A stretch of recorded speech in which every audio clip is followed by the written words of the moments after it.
Good evening. You are looking live at pad 41 at Cape Canaveral Space Force Station at an Atlas V rocket carrying the new Starliner spacecraft. This will carry two NASA astronauts to the space station for a period of 10 days, returning to the western United States on land.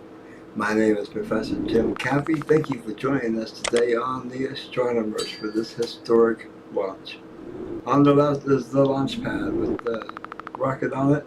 On the right is NASA's feed coming in about 3 minutes. We'll pick up the broadcast when they do. But first, let's talk about today's mission. Two NASA astronauts will launch from Boeing's Starliner spacecraft as one of the final steps on the road to certification. Launch of the ULA United Launch Alliance Atlas V rocket and Starliner spacecraft is targeted for 10:34 p.m. Eastern Daylight Time Monday, May 6th. That is 0234 UTC on Tuesday, May 7th from Space Launch Complex 41 at Cape Canaveral Space Force Station in Florida. The two NASA astronauts aboard, Flight Commander Butch Wilmore and pilot Suni Williams, will test the end-to-end capabilities of the Starliner system, including launch, docking, and return to Earth. After a one-week stay docked to the International Space Station, the Starliner and crew will land under parachutes in the western U.S. The two NASA astronauts aboard,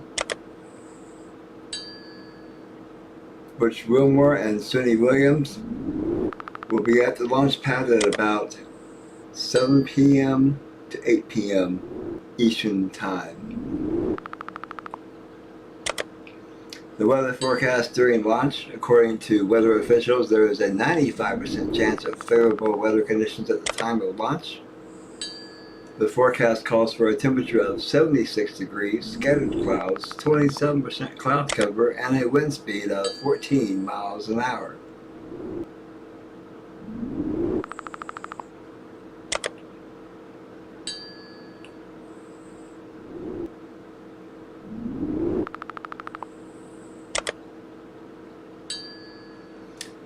A little bit about Space Launch Complex 41. It has witnessed the launch of 111 rockets, including 111 orbital launch attempts, while Cape Canaveral, Florida in the United States has been the site for 951 rocket launches total. The Atlas V N22 is a crew-rated variant of the Atlas V 422. It sports two solid rocket motors strapped on boosters with two liquid fuel stages. It will be primarily used to support NASA's commercial crew program by taking the CST-100 to orbit.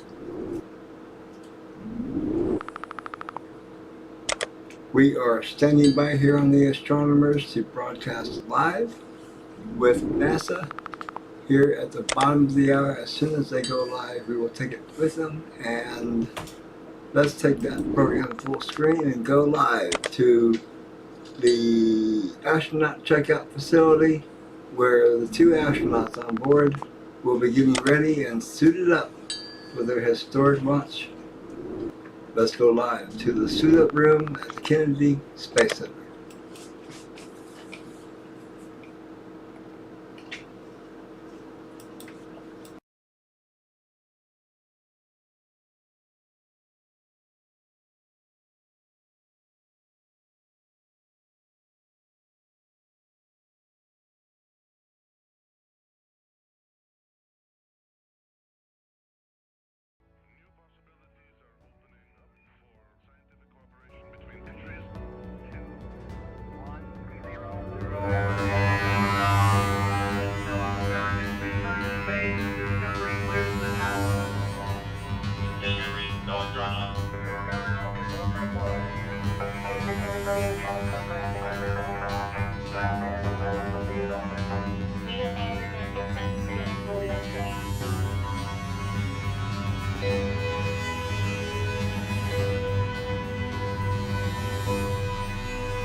Good evening, and welcome to NASA's Kennedy Space Center in Florida for NASA's Boeing Crew Flight Test, or CFT. I'm NASA's Megan Kurtz. And I'm Dee Russell with Boeing Communications. Also joining us today is NASA astronaut Nicole Manning. Great to have you here. Thank you.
Nicole, what we are waiting to see right now, obviously they are suited up in their we are expecting to see a pressure check on their suits soon, right?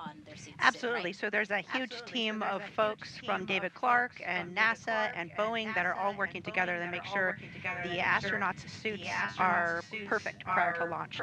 And so they will get suited in. You can actually see Bush there. He's in the recliner with a visor down. He's going through his first leak check. So it looks like maybe he's kicking back and relaxing, but actually those suits, when they're pressurized, it's more comfortable to be laying back. Otherwise, you have some really hard pressure points. And so he's going through that leak check now. They're testing the integrity of the suit prior to launch. Yeah, so they're blowing air into the suit to inflate it. That's why we see him inflated there, and that's why his visor's down, because we're making sure that it maintains the right pressure for any issues that they might have. The suit has to protect them.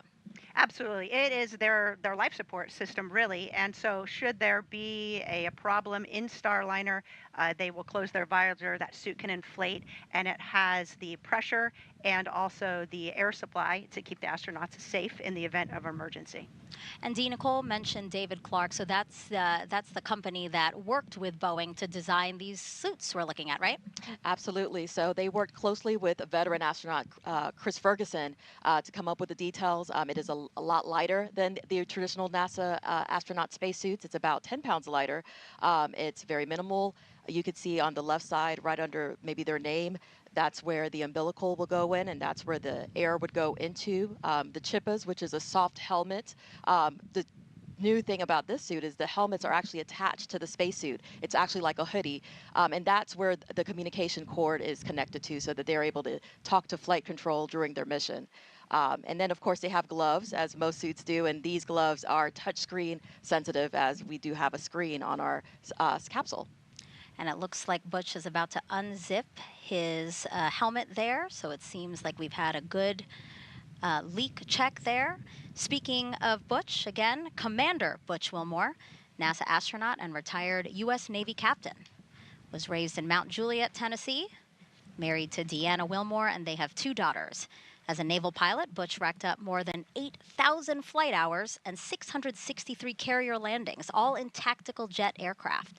He completed 4 operational deployments, supporting missions like Operation Desert Storm. Before his selection to NASA, Wilmore was on exchange to the Air Force as a flight test instructor at the Air Force Test Pilot School at Edwards Air Force Base in California. Speaking of space, Butch is a veteran of 2 space flights as pilot on Space Shuttle Atlantis in 2009, and then in 2014 he served as flight engineer for Expedition 41 to the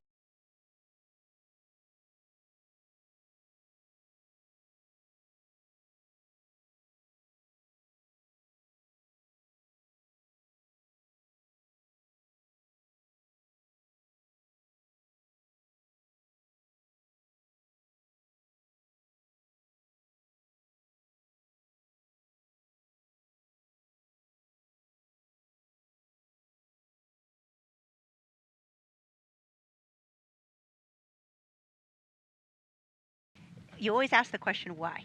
And asking that question why and learning more about Starliner has helped grow this program into what's going to be a successful launch today. And Suni Williams, CFT's pilot and a retired U.S. Navy captain. NASA selected her as an astronaut in 1998, just 2 years before Butch. This will also be Suni's 3rd mission to space, making her the first woman on a test flight. Her first trip to the ISS launched in 2006. She served as a flight engineer for Expeditions 14-15. She then returned to the orbiting lab in 2012 and was commander of Expedition 33. Suni has more than 50 hours of spacewalk time, the 2nd most cumulative time by a female astronaut.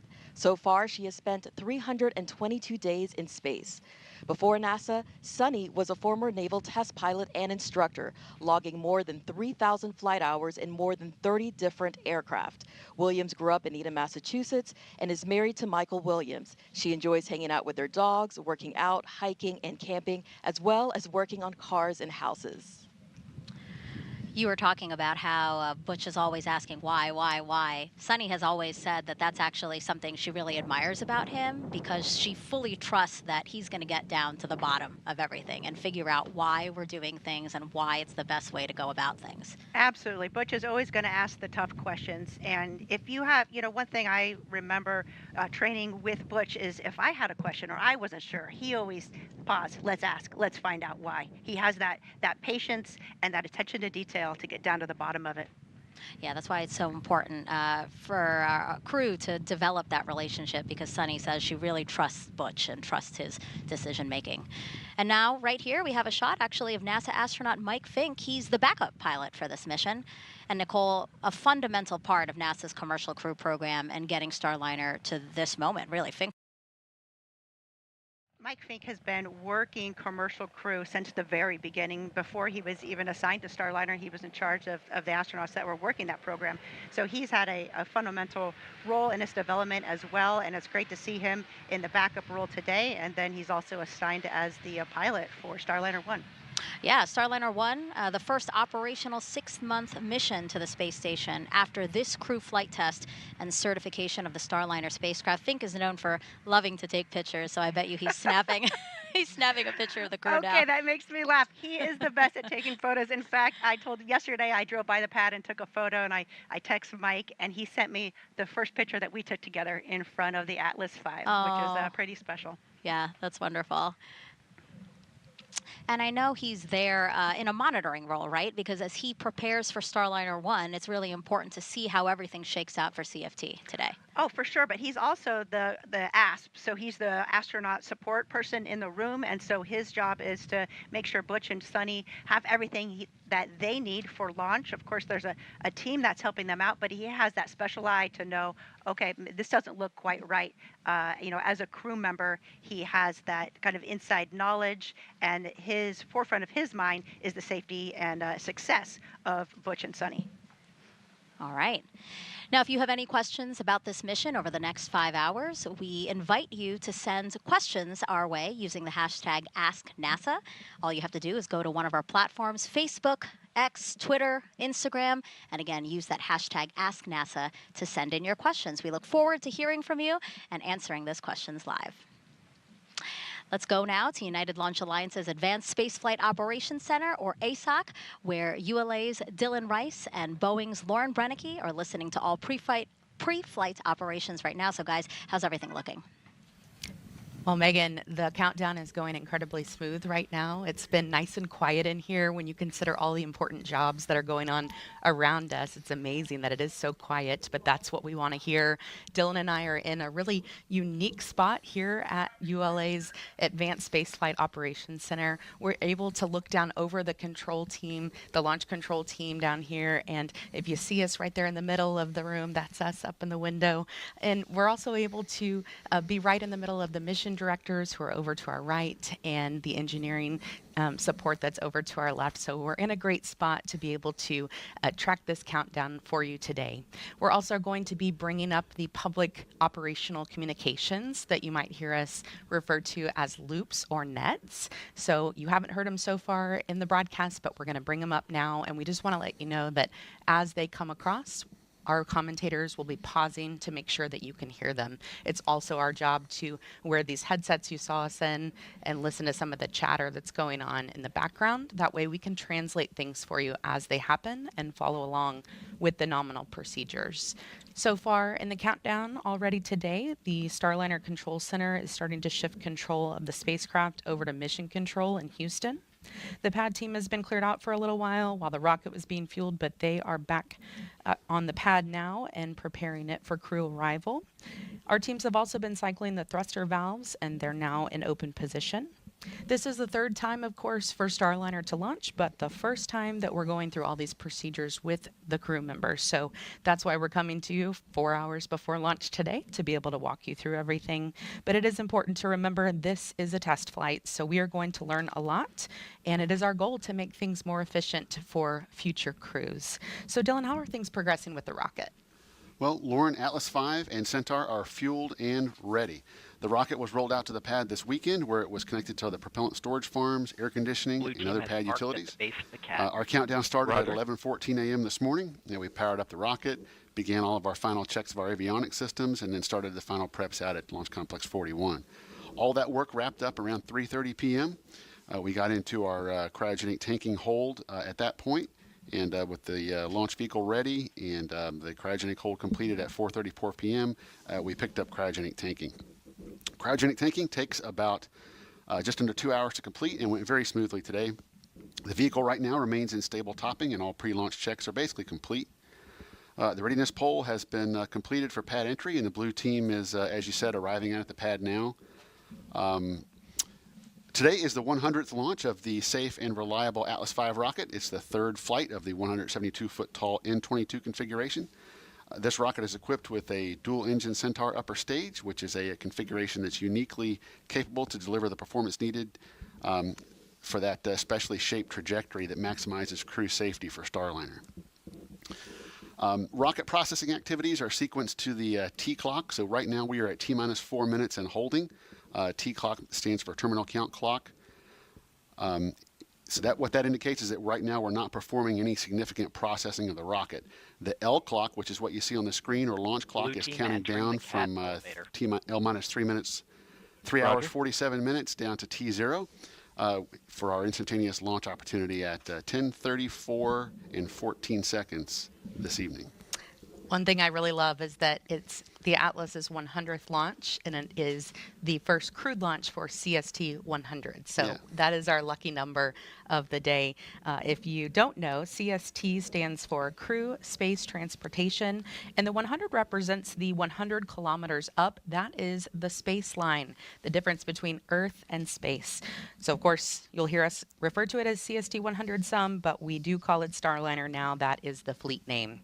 So let's get a check-in with NASA's Daryl Nail at Hangar A. Daryl?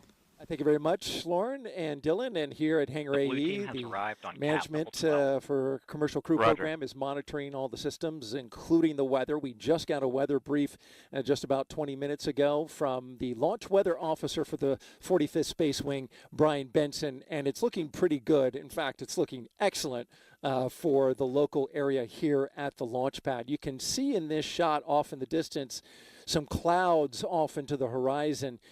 We may have some stray cumulus clouds that could form out there, but other than that, that is the only concern when we go into this launch tonight. The fact is that we've got winds that are onshore pushing the sea breeze storms, which are very normal this time of year here in Florida. They're pushing them well west of us. In fact, there's some storms firing up to the west, just west of Orlando, which is about an hour's drive of here.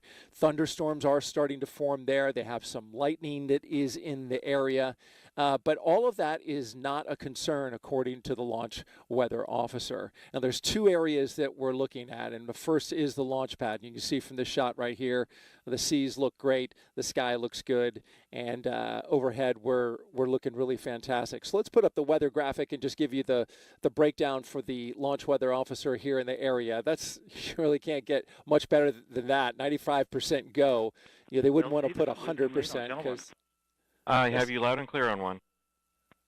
Roger that. Blue team has arrived at CAD level 12, performing white room toxic vapor and O2 checks. Roger. Okay, so there you heard the blue team is up at the 12th level. 3 hours, 45 minutes. And so we are 95% go, with the only concern, as I mentioned, cumulus cloud rule. Temperature 72 degrees. As far as the little bit of elevated risk for the ascent abort corridor. This is the area up the northeastern seaboard of the United States. There is a cold front that is leaving the area. It has created some cool water in that area, and the search and rescue teams are monitoring that. It's below 40 degrees Fahrenheit, but that's not something that's going to be able to stop the search and rescue teams for Det 3 from going in that water if, for some reason, the crew capsule aborts into those waters up the near the Canadian Maritime provinces. Go ahead, Slick. The CST 100 commanding transferred from BMCC to MCC CST. Roger. All right, with Butch Wilmore in his seat, getting ready to do his suit leak check, we'll toss it back to Megan at the host desk. Yeah, so right now we have Butch sitting there. His suit leak check is actually complete, as well as Suni. So this is kind of some downtime that they have here, right, Nicole? Yeah, it sure is. There's a little bit of what we call slop put into the schedule so that if they needed to redo a leak check or something like that, they could. But they're running through kind of in their minds all the last things that checking the configuration of their suit and all their pockets. And I'm sure they're saving time for maybe a card game. Okay. And I do want to point out some pre-launch traditions because we here at NASA love to honor history and traditions here. So we want to show you one of those pre-launch traditions. This one is the addition of Butch and Suni's mission patch to a wall inside of astronaut crew quarters. You can see Butch finding the perfect spot for where he wants, so right on top and in the middle. Right on top and in the middle. That's great. I love that you're laughing because this is very Butch-like, as I gather. Rightfully so, though. It's the first flight, so that's great. You can see all the other patches from the SpaceX launches down on the left and right sides there. Right, so your patch is there. Yes, on the right side, I think it's the third one down, Crew 5. Perfect. So now we see Suni signing around the patch, and now Butch. This happened on April 26th, just a day after the crew arrived at Kennedy for launch. And just, again, a great opportunity to honor the history of these launches and also to continue with tradition. Absolutely. And you see there's plenty of room there for the follow-on mission patches. That's right. That's right. Lots more launches to go with NASA's Commercial Crew Program. And speaking of their mission patch, Butch and Suni designed it together, and every detail has meaning. So the 7 stars in the background represent each astronaut who traveled to space as part of the Mercury program. The astronaut symbol at the bottom between Butch and Suni's names represent all who will follow in their footsteps after this flight. The orange border is a nod to this being a test flight. Earth's blue marbling represents Suni's love of the ocean. And of course, you have Starliner and the Atlas V rocket there in the middle, with the ISS above it signifying Starliner's first destination in space.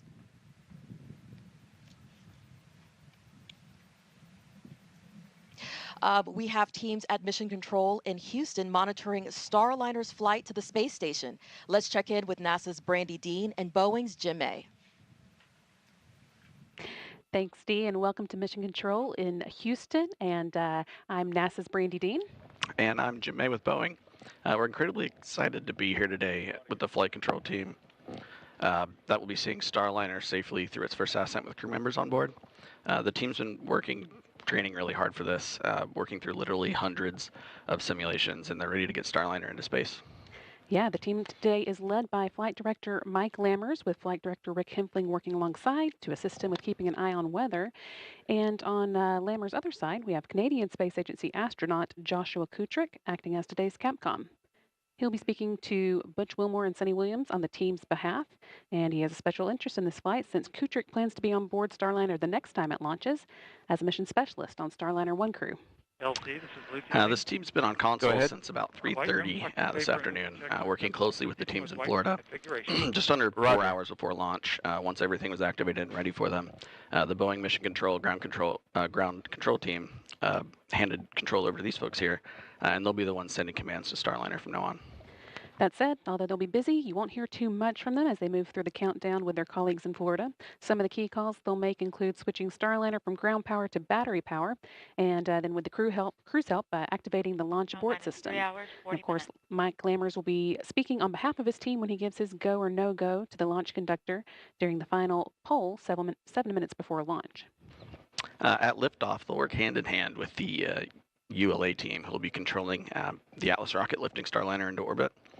For the first minute and a half of flight, we'll have Atlas and its solid rocket boosters providing the initial lift to get Starliner to orbit, and then later the second stage Centaur engines finish the job of getting the spacecraft into orbit. They'll be done with their job about 12 minutes into Starliner's flight and then be jettisoned 3 minutes later. After that, Starliner will be on its own to make its journey to the International Space Station. So let's take a closer look at the details of what to expect during Starliner's ascent, coming up at 10:24 p.m. Eastern tonight.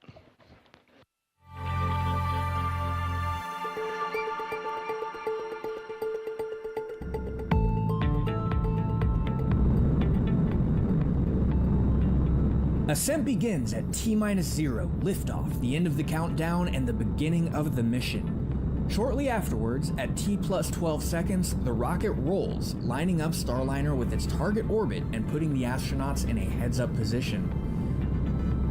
Then, around T+40 seconds, max Q starts. That's also known as max aerodynamic pressure. This is a critical time when the atmospheric forces reach their highest. Next, at about +1 minute 35 seconds, the 2 solid rocket boosters run out of fuel and burn out, and about a minute later they separate from the booster. The Atlas booster engine continues to burn for almost 2 more minutes. Then at approximately plus 430, booster engine cutoff, or BECO. About 5 seconds later, the booster separates and so does the ascent cover on top of Starliner. At around 4 minutes 45 seconds, the Centaur upper stage ignites, continuing the push to orbital speeds. Then a little after 5 minutes, Starliner is free of the atmosphere and doesn't need additional aerodynamic support, and the aeroskirt is jettisoned. After a long 6+ minute push from Centaur, main engine cutoff, or MECO, happens around 12 minutes after liftoff. Then, when Centaur successfully separates almost 15 minutes after launch, ULA's job is done. Go ahead. But Starliner is not quite in orbit yet. After a 16-minute coast, Starliner ignites 4 of its orbital maneuvering and attitude control, or OMAC engines, for the orbital insertion burn, and then 31 minutes after liftoff, the ascent profile is complete.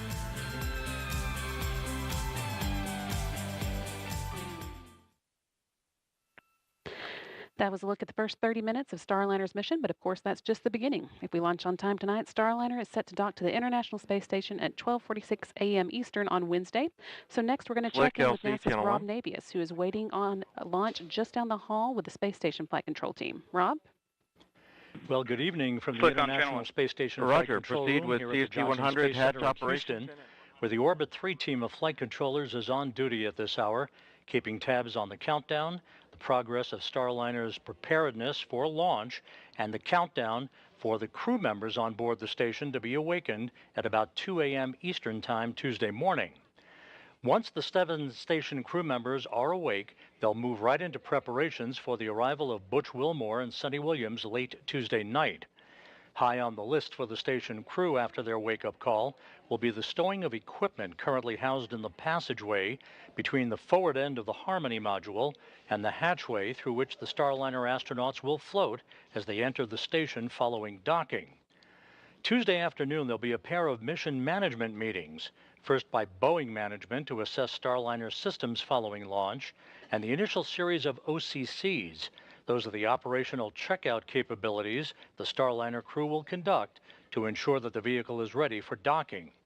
Following that meeting, the International Space Station partners will gather to give final approval for Starliner to press ahead with the critical phase of the rendezvous that begins tomorrow evening with the terminal phase initiation burn. So it's a busy 24 hours that lies ahead. We'll be here every minute to keep you posted. And by the way, at the time of launch tonight, the International Space Station will be flying 260 miles over southern Belgium. With that, we'll send you back to the Cape. Thank you to our colleagues over at Johnson Space Center. We are now 3 hours, 35 minutes, 10 seconds and counting from liftoff of NASA's Boeing crew flight test. Go ahead, flight. Firm ready for hold call authority comm check. Proceed. Stand by for voice loop reconfiguration. Roger.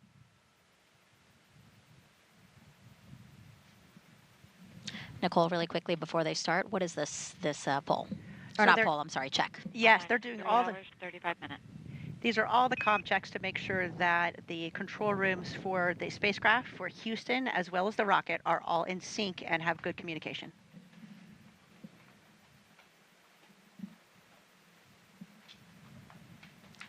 As we wait for that comm check, we are outside now, looking at the crew's ride to the launch pad. Because LC, before, SMD on channel 1 for a comm check. I have you loud and clear on channel 1. I have you the same, LC. SMD out. all right, we're actually going to go back inside because the card game is happening. And Nicole, talk us through what's happening right now. Okay, so there in the middle of the screen, you see Joe Akaba. He's the chief of the astronaut office. Okay, flight, comm check on air to ground 1. I have you loud and clear on channel 1. Copy, I have you loud and clear on CST air to ground 1. This completes the whole call authority comm check. Roger. And they're playing a game called SCAT, which is essentially 31. You want to get 31 in your hand of the same suit, and you can decide to pick another card, or if you think you're close enough, you can knock the table. Looks like Suni just knocked the table there, so maybe she thinks she won. Butch will get one more try to see if he gets 31, and then we'll see. And why are they playing a card game? Some people might be watching and going, wait, what? Yeah, maybe it does seem a little odd. It's tradition goes back, I think, as long as I've heard, at least some type of a card game, or for example, for our launch, Josh Cassada, our pilot, he did a card trick. So it's just, if there's time, we do it. Of course, if you're running behind, you would skip the card game, but it's just a nice tradition and a chance for the crew to kind of take a breather before walking out to the rocket. And the purpose usually when they're playing a game is the commander has to lose, right? Yes, you want that to be, the worst thing that happens that day. Yeah. So it looks like Suni, I don't know if Suni, well, maybe Suni won, because really, again, oh no. Yeah, I don't think Suni has won because they continue to play. That's what I'm thinking. They're just dealt another hand, so we'll see. Again, another pre-launch tradition that dates back quite a bit. And we wanted to bring you back into the suit-up room to show you this, because it is a moment of levity for the crew before everything really starts to ramp up before launch. And it's really great, these traditions. Sometimes you lose where they actually start, but sometimes they've been carried on for decades and decades. And there's a lot of little traditions and big traditions, but it's a big part of NASA and our launches to space. While we watch them continue to play, I do want to mention one thing, because obviously we see their helmets hanging off the back of their suits. There was a dream that Butch kept on saying that he was having, more of a nightmare, I guess, where he was saying, oh, I think he won. Well, looks like it. He won. Yes, oh, thumbs up. That means go. Okay. That means go. We have some cheers from around the room. Suni's happy to lose or happy to win. I don't know who won. I'm not sure. Maybe they changed the rules. They look happy either way. That's the most important part, right? Out. Like everybody's smiling there. Back to that story. So Butch was having this recurring nightmare where it was launch day and he couldn't find his helmet. So I'm sure he loves the fact that this helmet is attached to his suit. Yep, that is good. I think you still need your chippa though, so the earpieces they still need, but that'll be in their helmet bag. Yeah. Thank you, LC. Minor comm issue with blue team, but it is resolved now. Roger. And so you just heard that call out. Basically, the blue team, just to set everybody's understanding of some of the loops that they'll be, or some of the announcements that they'll be hearing over communication loops, is the blue team is the pad that's out. The blue team is the team that is on the launch pad right now, prepping the pad for Suni and Butch's arrival. We're watching them take some photos with some folks who are in the suit-up room there, and they're holding some roses, Nicole. Do we know anything about that? I'm not sure if they're for, support folks, or maybe they're for their family. When they walk out here of the astronaut quarantine facility, then their immediate family will be there waiting for them, and they'll get one last chance to chat with them before riding off in the Astrovan. Yeah. I do know that this particular crew has always said, really, this is a team effort to get to today, so I'm sure they are very appreciative. And yeah, those might be for folks they want to honor today. And as you mentioned, the Astrovan, Nicole, the Astrovan is going to be Butch and Suni's ride to the launch pad. You're looking at it right now. It's parked right outside of the Neil Armstrong Operations and Checkout Building. Crew quarters is right inside of the ONC. NASA chose the company Airstream back in the 60s to create a crew quarantine vehicle for when astronauts returned from the moon. The picture you see there, President Nixon talking to the Apollo 11 astronauts inside said quarantine vehicle. And then during the shuttle program, Airstream created the first generation Astrovan. You see it there, a 27-foot motorhome that transported astronauts across KSC to their launch pads. You see Butch smiling there, one of his previous missions. Suni also rode in that Astrovan. And now here's a closer look at the new Astrovan. It's wrapped with pictures of Starliner, has a license plate that says Ride to Space. When the doors open, steps fold out. The inside can seat up to 8 people. There's those steps. And there's, with the room for the astronauts, portable air ventilators that keep them cool. The Astrovan also includes TV and a sound system, so crew can watch or listen to whatever they want on their way to the pad. Looking like a pretty comfy ride there, Nicole. You jealous? It's pretty sweet. It's a pretty sweet ride. So again, that is parked right outside. I love that Ride to Space license plate. That's cool. Yeah, that is. It's always nice to see these personal touches, you know, and again, to bring in some fun, right, to a historic mission. Now, Nicole, we're outside again of the ONC building, Neil Armstrong Operations and Checkout building. Can you talk to us about the crowd of people that's there now? Oh, absolutely. So you'll see Butch and Suni, their immediate family, will be there watching the launch, and then you always have a support astronaut. And for Oh, it actually looks like they've already left and the they're suit-up matching. room. Look at they're matching their picture in the elevator. That's awesome. That's great. Yeah. So there you have Commander Butch Wilmore and pilot Suni Williams. They've left the suit-up room a couple of seconds early. They've walked down a hallway and are now in an elevator to go down to where you're seeing now. They will soon walk out the doors that are to the upper left side of your screen. They'll greet the crowd there before getting into their Astrovan. So again, Nicole, what were you saying about the people there? Yes, of course. There's always astronauts there supporting the family. So I think flying in space is one of the most important things we do. And the next thing after that is supporting our friends that are flying to space and supporting their family. So you'll see Steve Bowen, who is supporting Butch's family, and they were classmates of the astronaut class of 2000. And then Doug Wheelock is supporting Suni's family, and they are classmates in the class of 1998. Wow. Yeah, it's so nice to see the familiar faces, you know, just to, again, get one more moment with your loved ones before a really important historic mission ahead of you. Butch and Suni have been training on Starliner for years, and Starliner training takes place at Johnson Space Center, where they can simulate just about anything they may experience in space, even zero gravity. They performed a lot of their training inside a real-size mock-up of the Starliner at JSC, which just happens to be right across the room from a real-size mock-up of the International Space Station. And just down the road, they've spent hundreds of hours inside of Starliner's simulators, running through various possible scenarios they could face during this flight test. Now, Nicole, Butch and Suni are, likely waiting right outside of the doors now. We expect them to walk out at 3 hours and 24 minutes before launch. Do you remember how you were feeling in this moment? Oh, absolutely. And, you know, we've walked out those doors a million times just being here at Kennedy Space Center for work and staying in the quarantine facility. But when you walk out and open those doors that final time before leaving the planet, it's really special. I remember feeling excited to see my friends and my family, but also feeling a really strong sense of calm because you know you're prepared and you are ready to go. So we'll be watching the clock to see if they're too excited to wait for the mark that they were. Who would come running out first? Would it be Butch or Suni? What do you think? You know the answer. Okay, they'd be there together, kind of running out. Yeah, I'm sure we'll also see a lot of NASA leadership here at crew walkout. Now they'll have to stay down kind of towards the other end of where the Astrovan is because they have not been in quarantine with the crew. But it's always important that we have our leadership at NASA coming down for lunch. All right, let's try to squeeze in a social question. We have Danny on Instagram asking, what exactly are they testing? Well, Danny, they're testing everything. It's a new spacecraft. Of course, the spacecraft has launched uncrewed before on the Atlas V rocket, so we have great confidence in that system.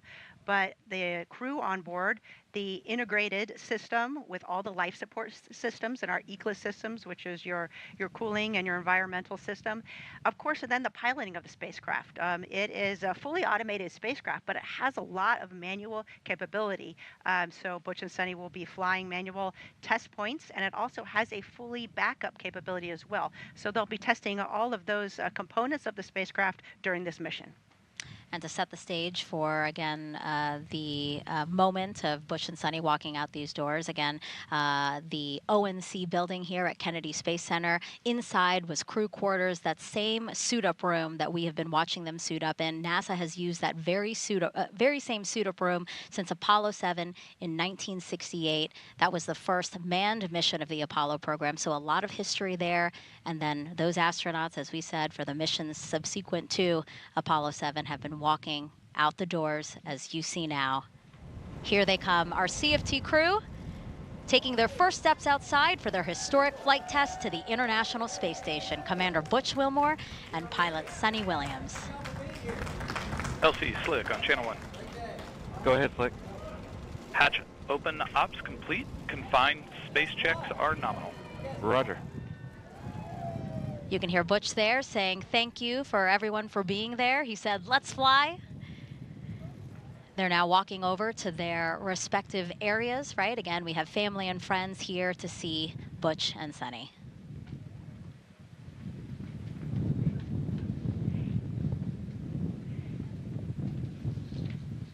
Everybody looks really happy, smiling, excited. They'll have a couple of minutes here to chat with their family and friends, Nicole, before we expect them to get into the Astrovan and drive off at 3 hours and 20 minutes from launch, so about 3 minutes from now. And you can see they gave the, looks like they gave the roses to their family. That's a nice touch.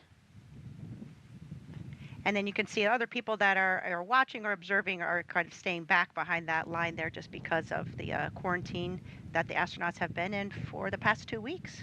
Yeah, there's sections, right? There's the first section of people who have been in quarantine. Second section might be extended family who couldn't do the quarantine. And then we have the media, of course, covering this historic launch.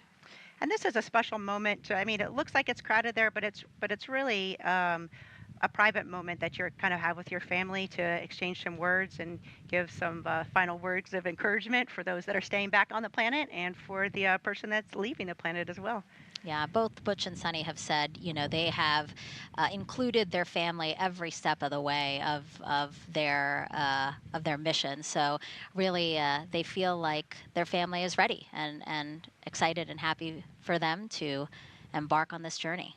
Absolutely, and your family is such a big part of this. Your immediate family, of course, your extended family, then your NASA family and your Boeing family. It's really everybody working together and supporting each other is the only way we can make these incredible things happen. Yeah, less than 2 minutes from them to drive off to their launch pads.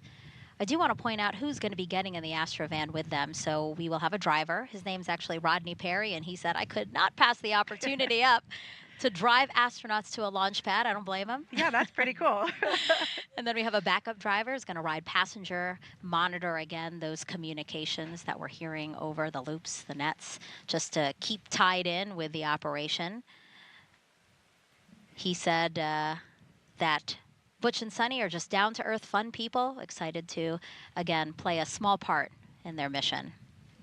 And then also Fink, NASA astronaut, is going to ride with them. Can you talk to us about that, Nicole? Yeah, so again, in that astronaut support role, Mike will be with them all the way up until they get on the elevator to go up into the launch pad, and he's there to just answer any questions they have, help them out in any way. It's nice having kind of just a person, a colleague that's there should you need anything.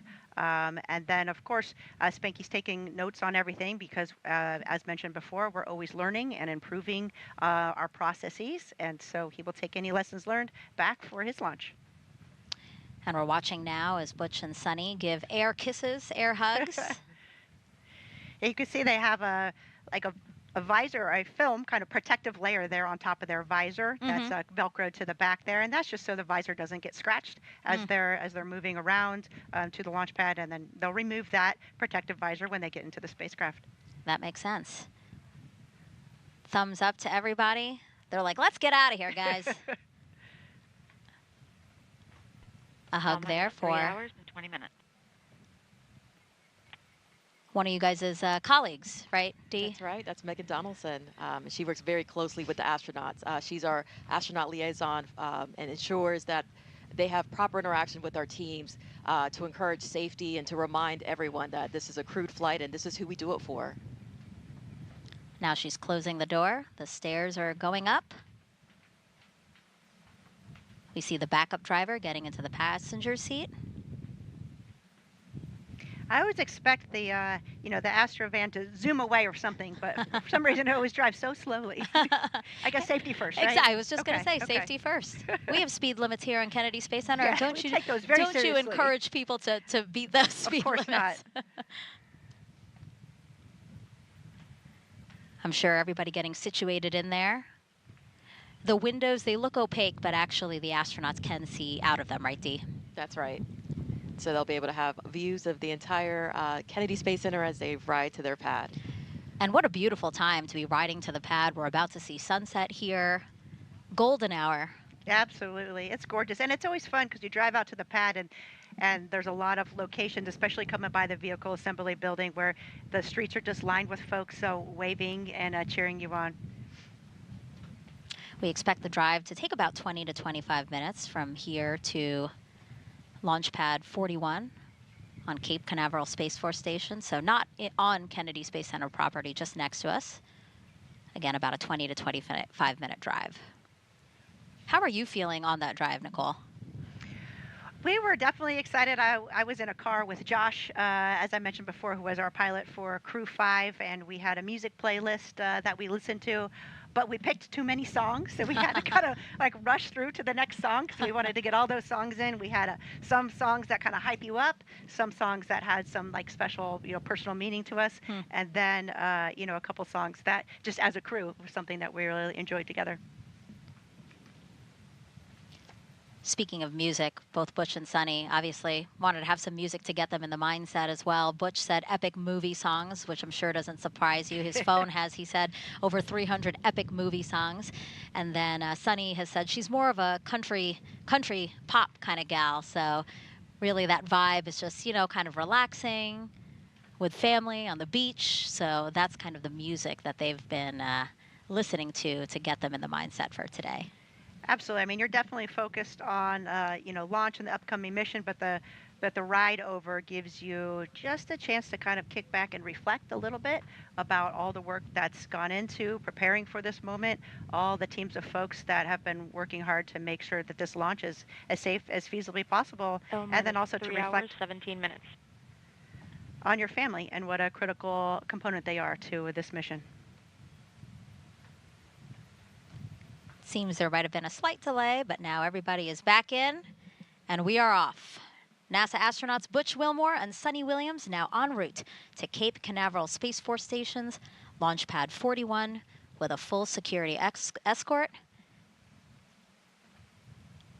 A beautiful aerial shot there to show you the convoy that will take them to their launch pad. Now, I remember, Dee, you said that inside there's a TV in there, and of course we wanted to know what the astronauts will be watching while on their ride to their pad, and we found out they'll be watching the Top Gun Maverick movie. I hear you laughing, Nicole, because that is very much the two of them in a way to get them both amped up. As we've mentioned before, both are experienced naval aviators, and we actually have some old school pictures we'd like to show you now. We have a picture of Suni back in the day. And that particular movie has significance to her because she said when she first got into the Navy, she thought about being a diver, but then she watched the first Top Gun movie, and she decided to go to flight school. So she ended up being a helicopter pilot, right, Nicole? That is awesome. That's a great picture. I have not seen that one before. Yeah. Yeah, Suni was a helicopter pilot and a test pilot, and is still a wonderful pilot today. She actually flies a lot of general aviation as well. Mm-hmm. And then we have a picture of Butch, of course. Fun fact, he was actually a real Top Gun pilot. And Dee, you mentioned Chris Ferguson, a retired NASA astronaut. He's on the far right. Talk to us again about him and the fact that he, too, was a Top Gun pilot. That is correct. He LC Slick on Channel 1. Go ahead.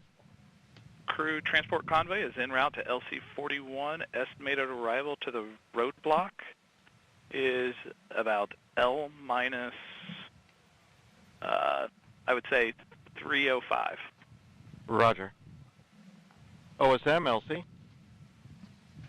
OSM. Crew transport convoy is en route to pad. Permit entry into FHA. Roger. So as you hear there, obviously comm checks of the crew, letting teams know that the crew is on their way. And yes, Megan, as you mentioned, Chris Ferguson is a former Top Gun pilot. He is obviously a retired NASA astronaut, but he did work for Boeing, as we mentioned. He assisted us greatly with Starliner, helped design the NASA astronaut suits, and he shared many of his stories from his Top Gun days, if you will, and we enjoyed hearing them. So I love that they all have that to share. And as we watch the convoy make their way across Kennedy Space Center here, let's check back in with NASA's Brandy Dean and Boeing's Jim May, who are monitoring things at Mission Control in Houston. Thanks, Megan. It's great seeing Butch and Suni on their way to the launch pad. We gave them a good send-off here when they left Houston on April 25th as well. The teams at Johnson Space Center lined the road to Ellington Airfield, holding up good luck signs and even tossing a little confetti as they drove in to board their T-38s for Florida. Things have been going smoothly for the flight control team and mission control Houston. The team here took control of Starliner a little less than an hour ago, and they've been working smoothly through a number of the steps in their pre-launch checklist. One of the first things they did after coming on console was a weather briefing with the crew in crew quarters still. That was a quick conversation, though, as the weather is looking very good for today's launch opportunity.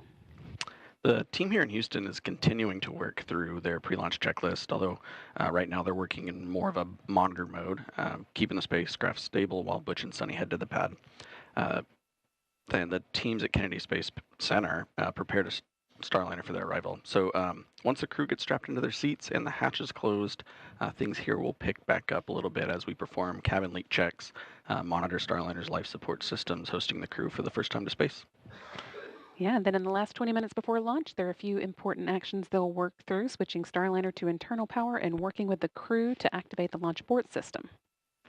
This carefully choreographed pre-launch process has been practiced many times as a fully integrated team, and most recently just last week with all of us sitting here in the same seats as our final set of training to prepare for Butch and Suni's mission today. And of course, all of this is aiming to get the crewed Starliner to the International Space Station for its crewed flight test. So let's check in again with the destination, the International Space Station. Rob Navius is with the Space Station Flight Control Team, standing by to give us an update. Rob? Thanks, Brandy. Well, Mission Control is buzzing tonight with the White Flight Control Room down the hall, poised to take over Starliner mission operations at liftoff of the Atlas V rocket. And in this room, the International Space Station Flight Control Room, we're ready to collaborate with our colleagues once Starliner moves into what are called integrated operations around 9:45 p.m. Central Time tomorrow night, about 3 hours prior to Starliner's scheduled docking. Once the new spacecraft is docked to the station's Harmony module, there'll be a period of about 2 hours to conduct leak checks on both sides of the Starliner Harmony docking interface before the hatches will swing open, allowing Butch Wilmore and Suni Williams to enter the station, which has been home for both of them on previous missions. Wilmore and Williams will configure Starliner systems for docked operations, then will join the 7 Expedition 71 crew members for a typical safety briefing. That will be conducted by Station Commander Ali Kononenko of Roscosmos. The Starliner crew will transfer equipment to the station from their spacecraft and begin to settle in for their visit. Countdown clocks are ticking backward as we close in on the launch of this test flight. We're ready here in Houston, so let's go back to the Cape and our continuing coverage. Thank you.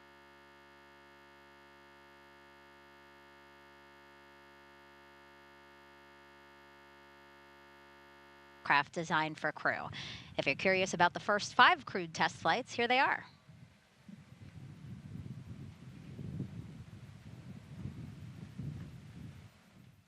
The first was Mercury Redstone 3, launched May 5th, 1961 with Alan Shepard.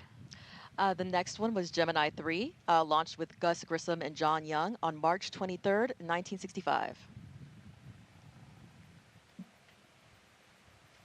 Apollo 7, Wally Schirra, Don Isley, Walt Cunningham, October 11th, 1968.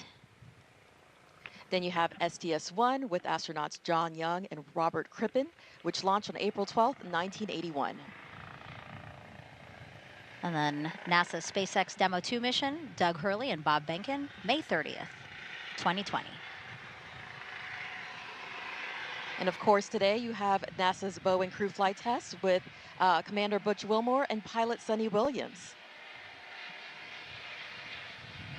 And as you pass by there, that's actually near C3PF, where we refurbish and assemble the Starliner. And right next to that building, we have the historic vehicle assembly building here at Kennedy Space Center. And we should, of course, acknowledge that what will be the 7th time NASA will fly crew on a new spacecraft off our planet, and that will be the Artemis II mission next year. NASA astronauts Reed Weissman, Victor Glover, Christina Cook, and Canadian Space Agency astronaut Jeremy Hansen will orbit the moon, and their Space Launch System rocket and Orion spacecraft will be assembled in that vehicle assembly building. Let's check out what's already in work for NASA's return to the moon.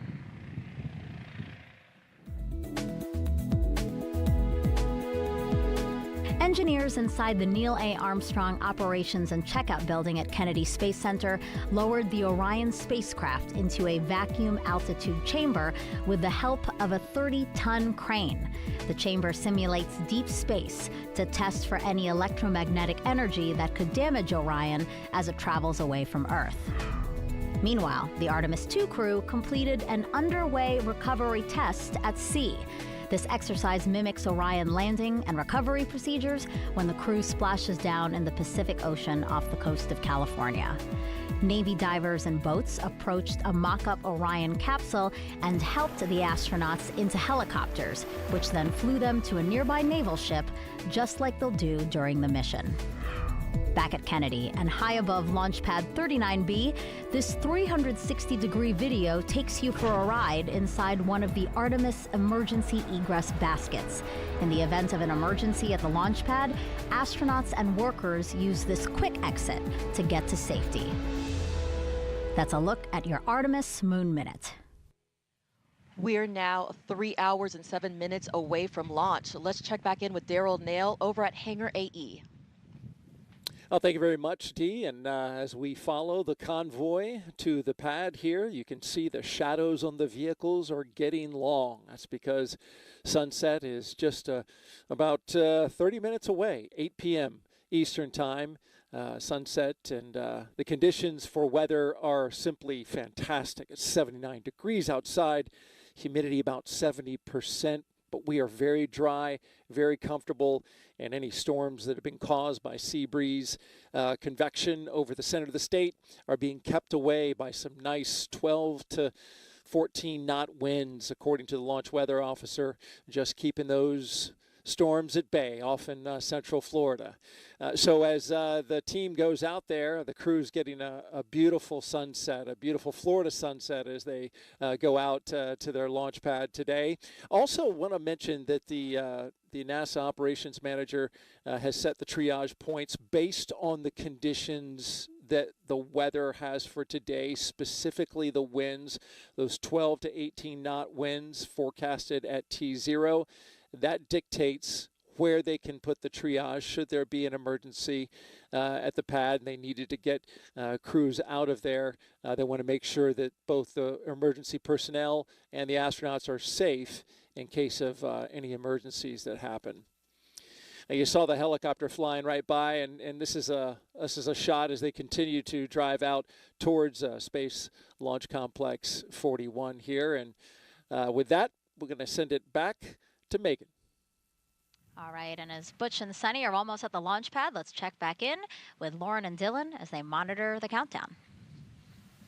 Hey, Megan, as the crew has been making their way across Kennedy Space Center and over to the Cape Canaveral Air Force Station side, Space Force Station, I should say, the pad team's been inside working to prepare the inside of Starliner for the crew to arrive.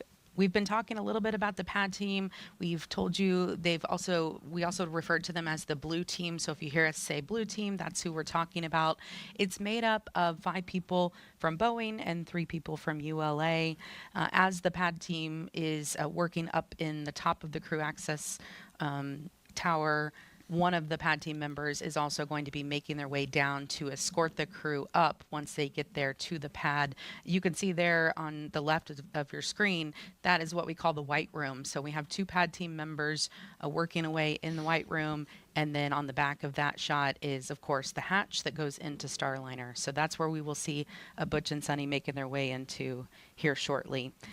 We're also about to see a pretty exciting moment. As soon as they arrive to the pad, they are going to be able to get a last-second look at their rocket. They will first pull over to the side of the rocket and be able to look up at it and see it in all of its glory before they take off this evening.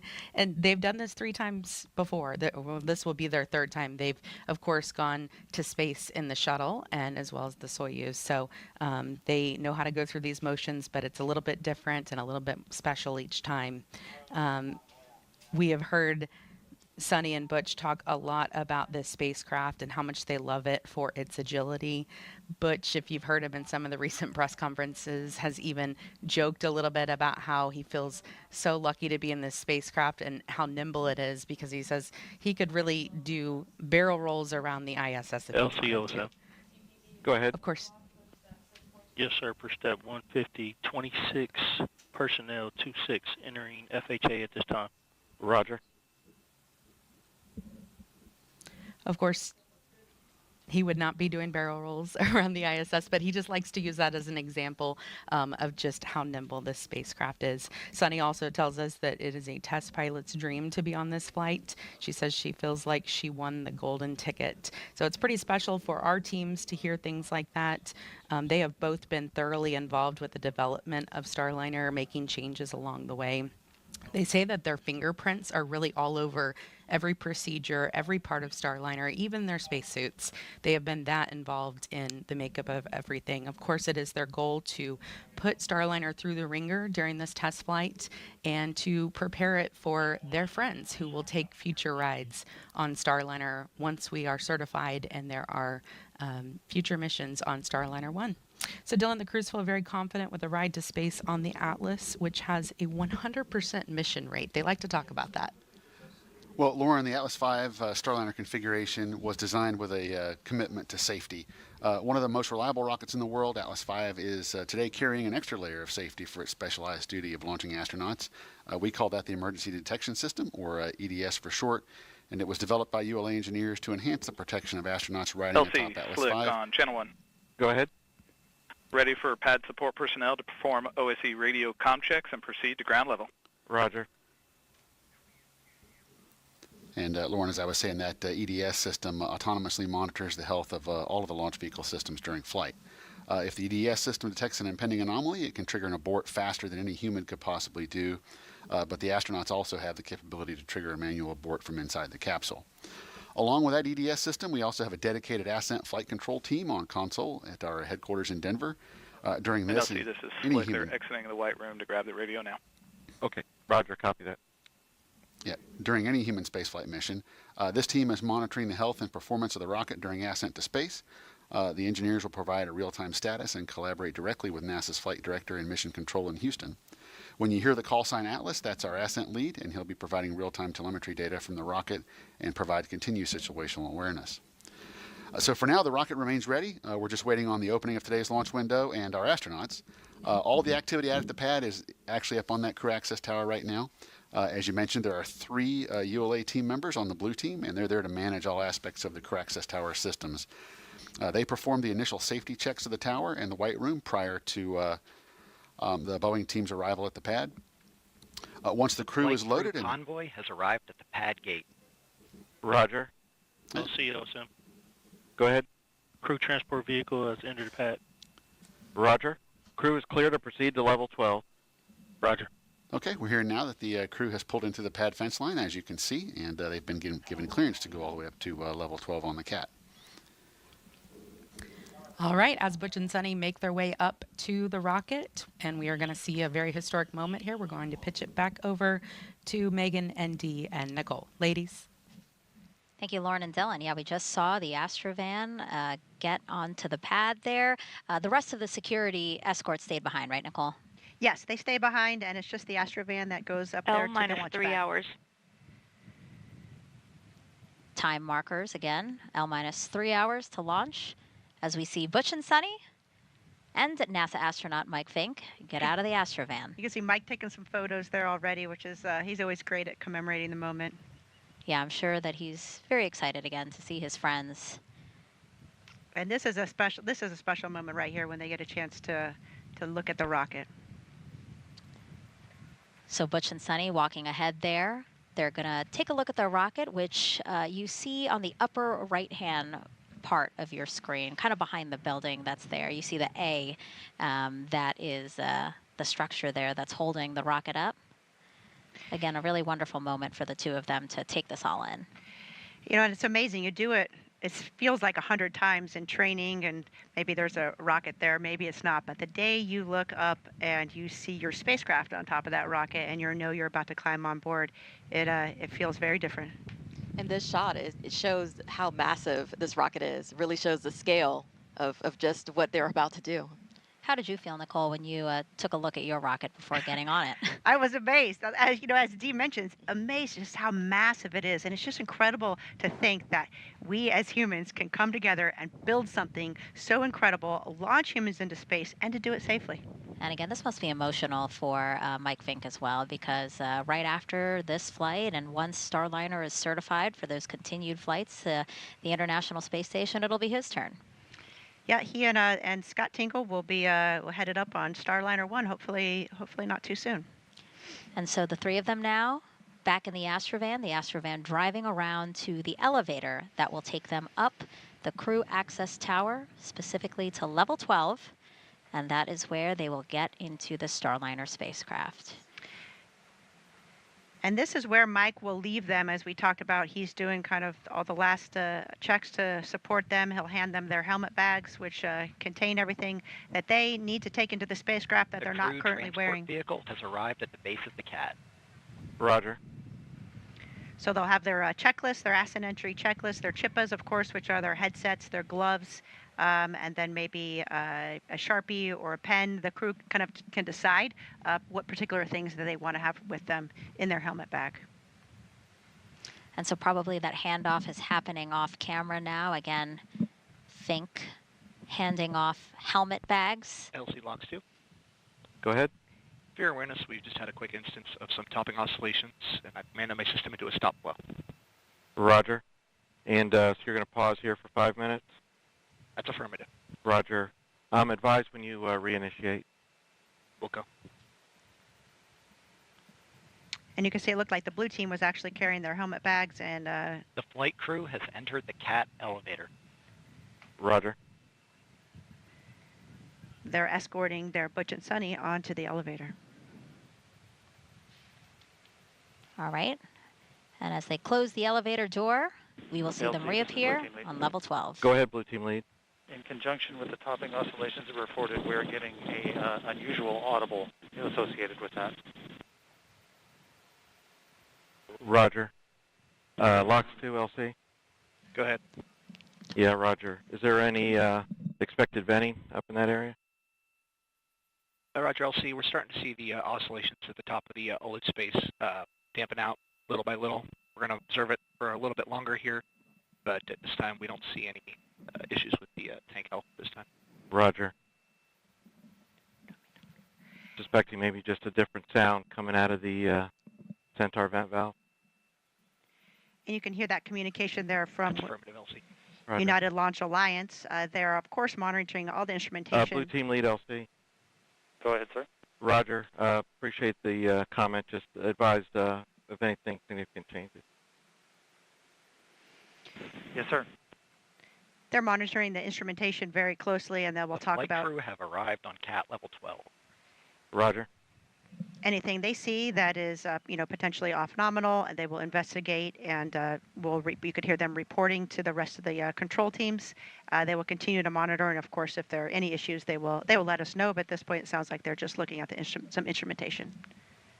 Yeah, I believe they said something about a stop flow for maybe 5 minutes, and they'll monitor that and hopefully be resuming after those 5 minutes. And what we're seeing now is, again, pilot Suni Williams now on level 12. So what's happening now is Butch is going to the bathroom. Very important. It's his final opportunity to go to the bathroom before launch, right, Nicole? Yeah, and believe it or not, that is at a very important moment. You want to take that time there. And it also gives, your other crew member a chance there, like Suni is, to look out the top of the launch tower, which is just an incredible view. You can see the wind is really ripping, as you can see Suni's hair getting blown around, but it's a great view looking down. I'm sure that sunset over the Cape is pretty special at this point. Yeah, it's wonderful that this isn't a night launch, because obviously at night this place is pitch dark. So it's nice to have a view from up there for them. And you can see off to the left there, that is the crew access arm that's headed out to the white room. So once they're complete with their restroom breaks, then they will head down the crew access arm. Go ahead. Yes, sir. Crew transport vehicle is clearing the pad. Roger. And here they go. Butch and Suni walking across the crew access arm to Starliner, their ride to space. So and now, OSM, proceed to south fallback. Roger. So now they're in the White Room being greeted by some of the pad team members. That's going to help them ingress into the Starliner capsule. But before they do that, you can see Butch has a Sharpie in his hand, and he is actually signing a mission patch that they have put in the White Room. It may seem like we do a lot of signing and a lot of patches, but it's important, the traditions, and not only for the crew, but for all the team that supports. So you can see all the Boeing folks there in the White Room, and Suni and Butch have worked with these folks for many, many years, and they are going to do all the final checks and get them in the spacecraft. Really, Suni and Butch put their lives and making sure that they're ready to go in their hands. So you can see them gathering there for some words prior to getting in the spacecraft. I love seeing this moment. Again, another opportunity for them to get together, possibly a prayer. We know that Butch is a man of faith. As discussed in the room here, we're almost at the end of our 5-minute timer for restarting flow with the oscillations. Recommendation from IFS is to resume flow and then immediately initiate a rechill process once we have regained our topic state. Roger. I concur. Proceed. You can see it looks like the Butch there is taking the patches from the crew that are helping them get suited up there in the White Room, and he'll fly those patches to space and then return them to the crew members when he returns safely. And simultaneously also happening, you'll see the pad team members with different bags, and that's basically them making sure that Butch and Suni have everything they need before they get into the Starliner spacecraft. Yes, you can't check too much, so you will double and triple check, and you'll have your buddy check you out as well. You want to make sure that you have everything situated just perfectly. You can see Butch there, he's hooking up the comm cord from his Chippa to his spacesuit. And what we'll see is Butch going through the ingress process first, and then Suni will observe from the outside here, and then it'll be her turn to go inside. Yes, and there's a lot. You can see that the Boeing folks have suits on, have hairnets on, have gloves on, have masks on. The White Room is a clean room. It's environmentally controlled. We want to make sure that the environment inside the spacecraft has the proper humidity, that there's no contamination, and we are, it's very important that there's no dust, hairs, rocks, anything, any type of FOD that could get into the spacecraft or into the hatch. So it's important that we keep this room clean and pristine. Right, so after they help him get his gear situated here, as you said, some FOD checks, foreign object debris, things that shouldn't be on them, go into space with them, so make sure they take them off. So you see that white pad on the floor there, Nicole, that's like a tacky mat is what they call it. Yeah, the little sticky mat, and so if there's any debris on your shoes or your boots as you go in, that will get removed and stay on the sticky mat. You can see that they're helping Butch put on his wrist. He's got a wrist mirror as well as a wrist light that they helped put on. He also has a watch, and he has a cover that's on his watch. You can see that wrist mirror there on his right forearm.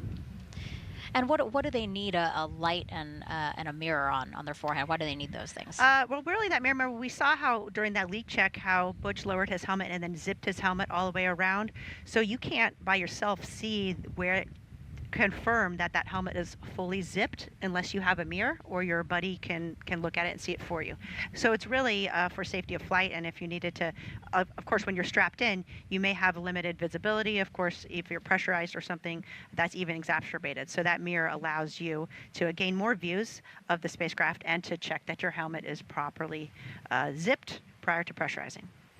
And now we are inside the Starliner spacecraft, and as Butch gets settled into his seat, let's toss it over to Lauren and Dylan inside with the launch team to walk us through what else will happen before Suni gets in. Go ahead. This time, flow's been reinitiated and a rechill has been issued. Roger. Megan, thank you. We are taking a new view now. This and is Blue from Team lead, LC. This is from one of the 4 different views we have inside Starliner from our Mustang camera system. And this shot here, of course, is up close on our commander, Butch Wilmore, as he gets settled into the seat here. This is the commander's seat, so he, you saw him there sort of crawl across some of the other seats to slide all the way over. Part of the reason why he goes in first is because he is the farthest to crawl across there. So 2 different pad team members helping to get him settled in. He will sort of do a little bit of a shimmy to get perfectly into the seat and comfortable as they start to strap him up. And you can see them working across his belt there, as well as some of the straps on his legs. We're also seeing Suni walk down back toward the white room now. LCOSM. Go ahead. Yes, sir. Per step 160.24. Personnel have exited FHA roadblock. Roger. All right, and back inside Starliner. Again, we have these 2 pad team members who are helping Butch get settled in here. They won't start with Suni until Butch gets completely in. These seats that they're in, actually, Butch and Suni made some recommendations when they started the process of getting fitted into them. They wanted to add a little bit of extra padding to their back. So that's just one of the ways that they've been involved in making changes along the way. And they say that, you know, every little change that they make, they want their friends, the other astronauts who will fly Starliner in the future, to look back and thank them for making, you know, this the most comfortable and pleasant ride to space for them. Now, right in front of Butch there is the Starliner console. It is a display with a mix of screens and switches and knobs. It also has 2 hand controllers, so he'll have one down to his right as well as a one on his left. And that console has really been simplified from Blue team lead LC on 1. Go ahead, sir. Yeah, Roger, just for your essay, we are executing another center locks retail. Yes, sir. We did notice that. I apologize for being off net briefly. I had to do a crew assist. The audible that I had reported earlier concerning the chattering sound is greatly diminished, but it is still present. Roger. As I was saying, the console there has really been simplified for maximum efficiency from some of the previous spacecraft that they've both been on. The shuttle had thousands of switches and indicators, but Starliner has about 85. And Butch and Suni have told us that they really like to be able to get their hands on those switches and the hand controllers. Of course, they're both test pilots at heart, and aviation is in their blood, and so they like to be able to get their hands on it. They will be doing some manual flying about 1 hour after they are in a safe orbit, so about an hour and a half after launch. Not too far from now, they will be grabbing those hand controllers and flying Starliner. Of course, it was built to be completely autonomous, and future missions we don't expect them to ever need to take their hands onto the console, but this is a test flight, and so we are going to test out all of the capabilities of Starliner. The other seats that are in Starliner today, the 3rd and 4th seat, are filled with cargo. The 5th seat has a flat plate on it. So Suni will sit right next to Butch. And we saw them give us a little demonstration in a press conference recently. They sat down next to each other to kind of show us how they sit in this spacecraft, and they said it was quite roomy. They had elbow room and they could move around. They gave us another example of what they've been like in previous flights where they've been a little bit tighter, so they were happy to have the extra space here. This process takes about 15 to 20 minutes to get Butch completely ingressed. But Dylan, our teams have really been working for the last few days leading up to this launch. It didn't just start in the last few hours, right? Yeah, that's right, Lauren. So we actually rolled the rocket out to the launch pad on Saturday. And once the rocket was rolled out, we made those connections, like I said before, to all the pad utilities. So the propellant storage farms, pad power systems, the environmental control systems. And once all that was done, then we loaded the RP1 rocket fuel onto the Atlas first stage. RP1 is not cryogenic on Atlas V, so we were able to load that early prior to launch day. So we did that on Saturday afternoon, and with all that work complete, we wrapped up our activities on Saturday in preparation for our launch opportunity today.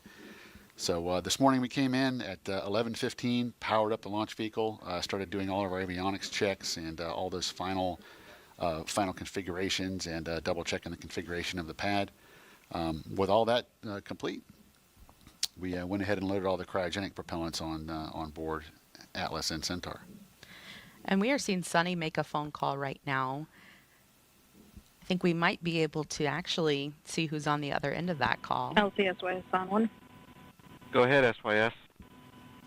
Step 170, L1 balloon cycle task is complete. Roger. So there on the left side of the screen, we are taking a look into the BMCC. And there's a bit of a surprise happening right now. Suni is making her phone call to a man named Bill Barr. He is a Boeing employee working there in the Boeing Mission Control Center. And he is the responsible engineer for the ECLSS system, which stands for Environmental Control and Life Support System. Now, obviously, that's a very important system for flights with human on board.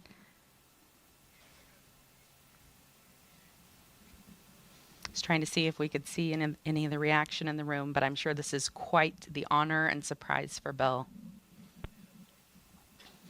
Bill is a lifetime career Boeing employee. He started with one of Boeing's heritage companies, McDonnell Douglas, in the Skylab program.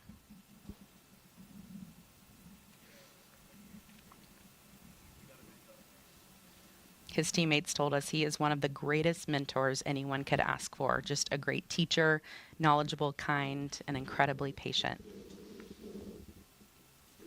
Couldn't hear anything better from your teammates. Editor 1 is on listen to.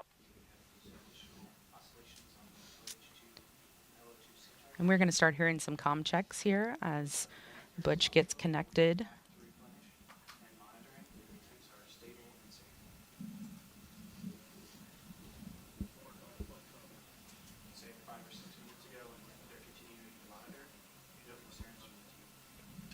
And LOX 2, LC. Go ahead, LC. Roger, do you have a status update? At this point, we're back into stable topping replenish. Still monitoring our Delta P measurements in the tank, but things are looking more favorable. We'll inform you if we start seeing oscillations again. Roger. Houston, CDR, Starliner, from Starliner, cop check on Underground 1. Starliner, it's Houston, loud and clear, Underground 1 for the CDR.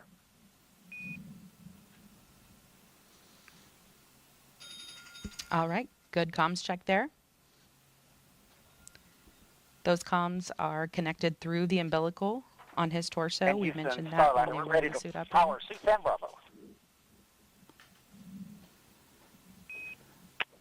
Starliner, Houston, Underground 1, we copy, ready for Bravo on the ECLSS control power panel. You can take suit fan Bravo to ON. C10 Bravo's coming on.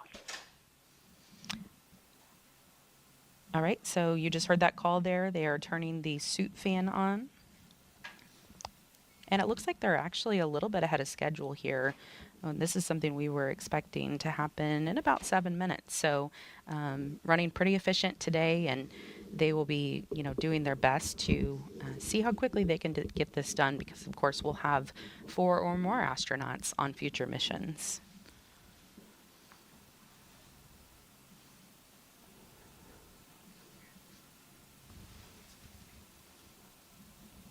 When they have the suit fan on, that system routes air from the cabin back into the suit. So that's what they're testing out right now.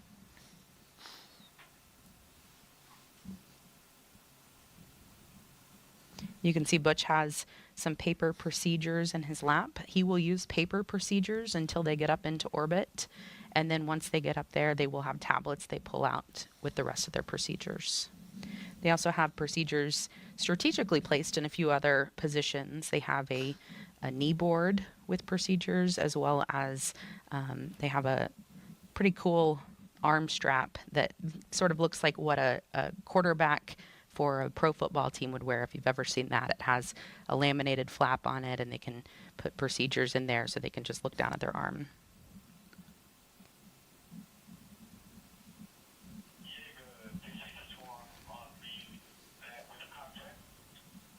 So, Lauren, I believe Butch did play football, right? He did. Yeah, college football player. So he may be used to seeing those. Yeah. There's not much Butch can't do. I'll tell you that. The spacecraft is about 15 feet across inside, so quite spacious. You like to compare it to about a mid-size SUV.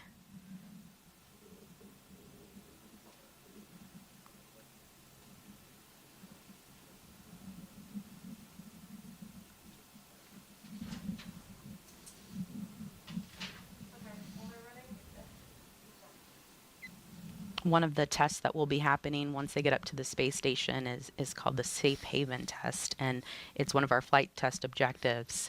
And they will actually pull in a couple of the astronauts who are already on the space station into Starliner with them and go through some procedures to be able to prove that Starliner could actually provide them sort of a lifeboat if they ever needed it, if there was a problem on the ISS.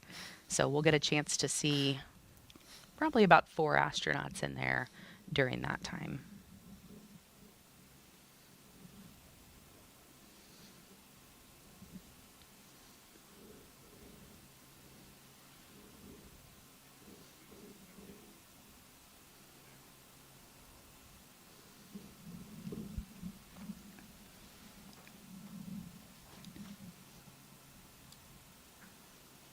These seats that they're in are built to accommodate a range of heights as small as 4'11" all the way up to 6'4". So if you had any preconceived notions about what size you have to be an astronaut, not in this case. We will be able to fit all sizes. Suni talks a lot about that too in the suit fits that they've done, that they've been able to, the suit checks that they've done, they've been able to make sure that they can accommodate all sizes. Houston Starliner, we are ready to perform synchronous leak check.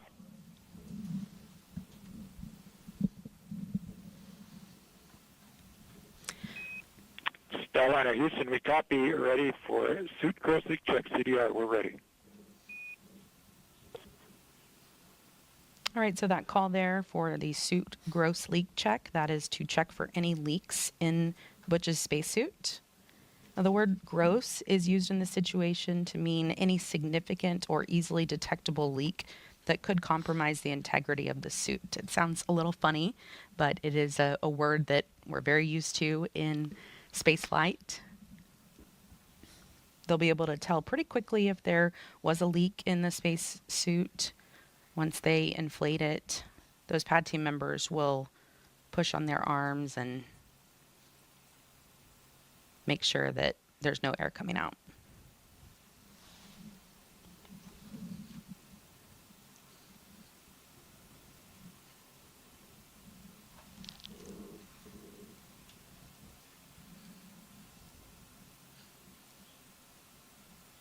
These suits are about 40% lighter than suits they've worn in the past. And Dylan, I've even tried on their gloves, and you would be amazed at how much you could move around in them, what all you can do in them. Of course, the fingertips you can use the tablets with, but I was really surprised at just how flexible they were.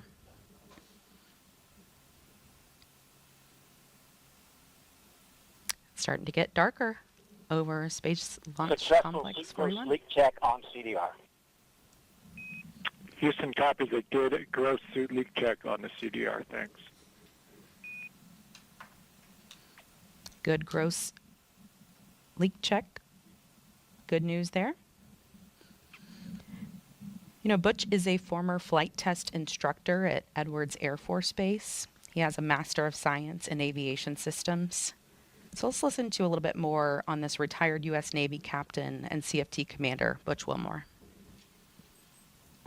A large part of the desire within us is to do things that are of benefit to others. In this job, we get to do things that are of benefit truly for all mankind as we explore the heavens that not many people get to experience, true, but we don't go just to get the experience. It's about the team and it's about the benefit that it brings.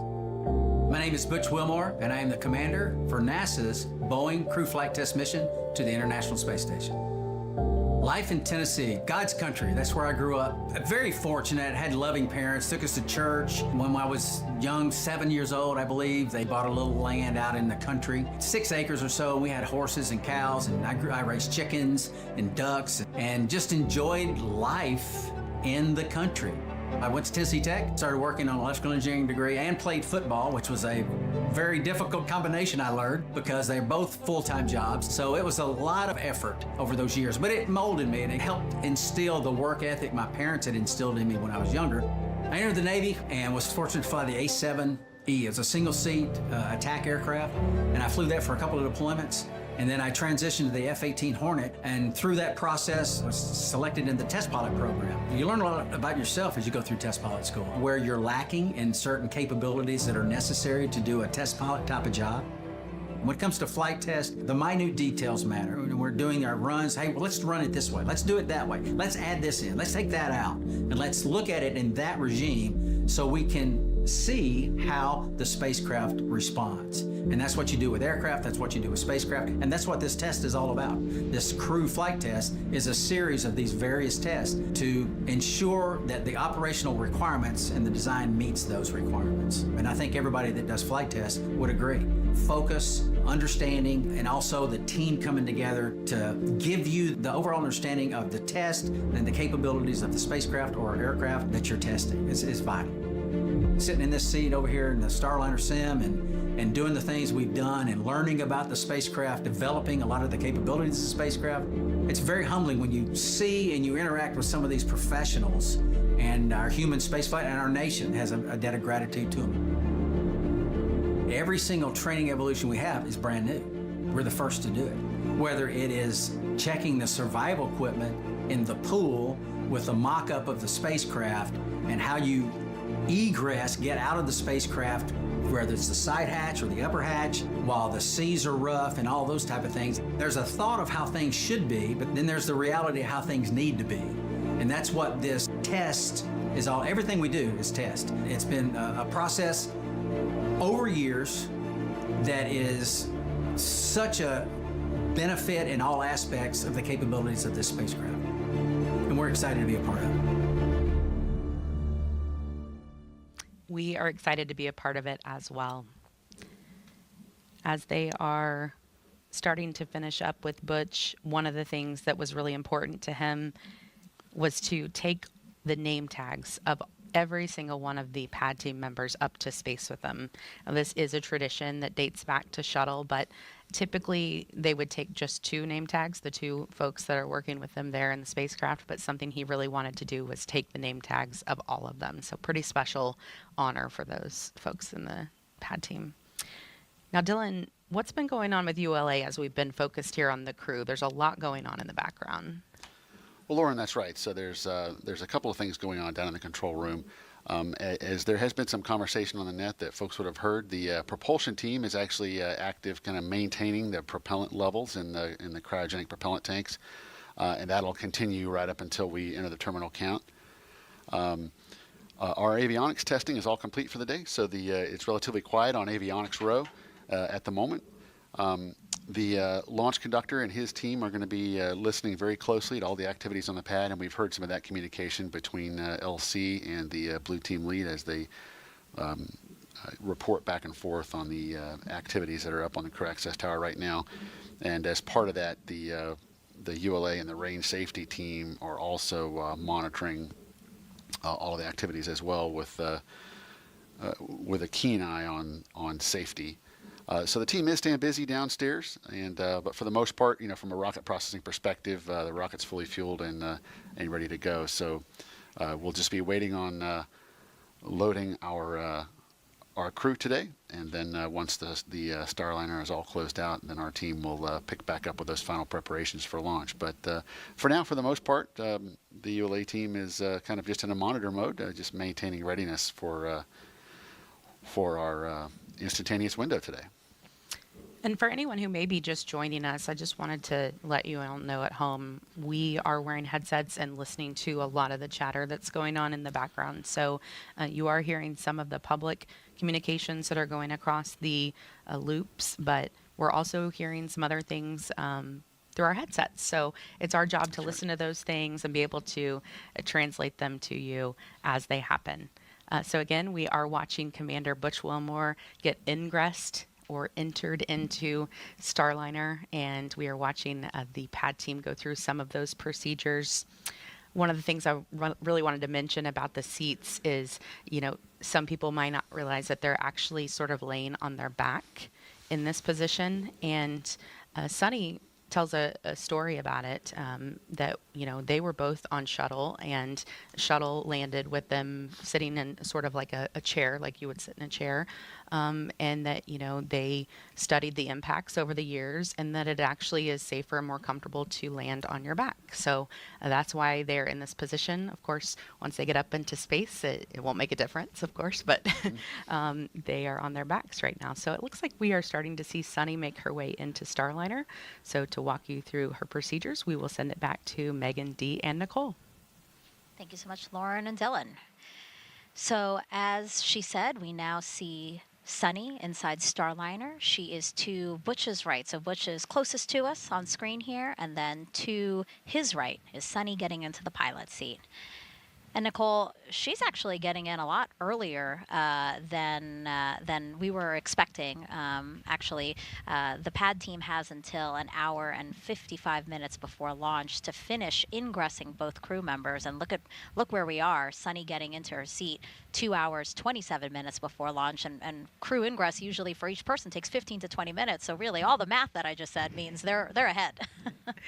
Yes, and that is all goodness. As I mentioned in the suit room, we do have some pad to the numbers just in case you need to troubleshoot something. So say, for example, as Suni's going to get strapped into the spacecraft, if one of the buckles breaks or if something is twisted and we need some extra time, since it's an instantaneous launch window, the last thing you want is something silly like that, something that we can fix, have the launch be scrubbed. So we do have this time built in for troubleshooting, and if everything goes smoothly like it is so far, then you'll see the crew ahead of schedule. This is also a great point to this being a first developmental test flight.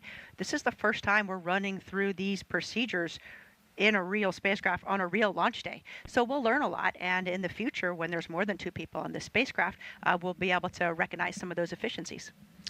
Yeah, and this is a great view, actually. So we have several views inside of Starliner. There's 4 camera views. There's someone in Houston who's monitoring, which camera view gives all of the teams monitoring this launch the best views. And this one is a really great view. We see 2 pad team members helping Suni get in, helping with her 5-point harness, as well as getting her leg and knee restraints on, right, Nicole? Yes, you have your feet that are strapped in. You can see those white straps on the top of Suni's feet.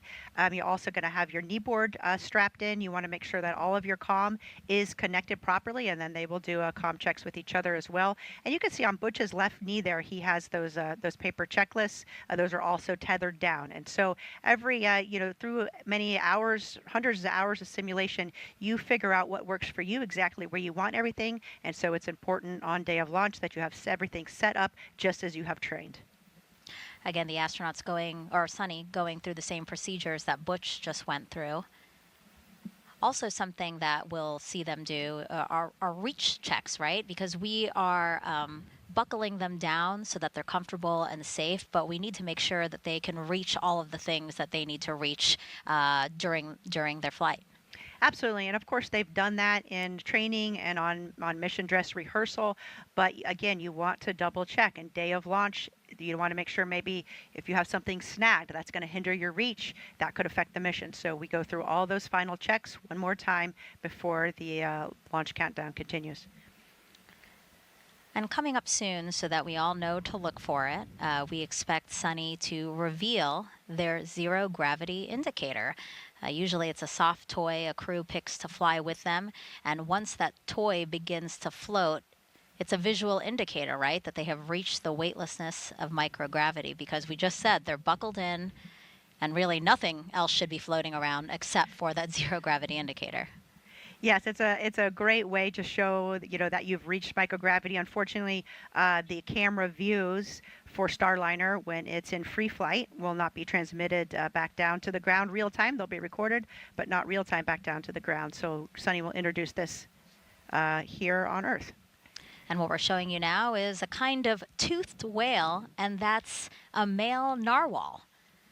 A narwhal, as you can see there, we're showing you because that is the zero-G indicator that Suni chose with the help of her niece and nephew. Suni wanted to choose an indicator that raised awareness for how space and ocean research go together. Obviously, we've been talking about how Suni's really passionate about the ocean.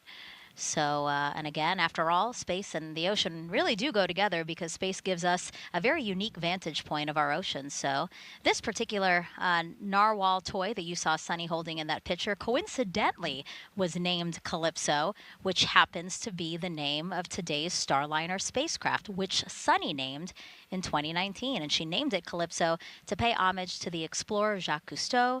He sailed his ship named Calypso all over the world to teach people about the ocean. You see Mr. Cousteau right there. Now, Suni believes Starliner will do the same for space, again, teaching people about space.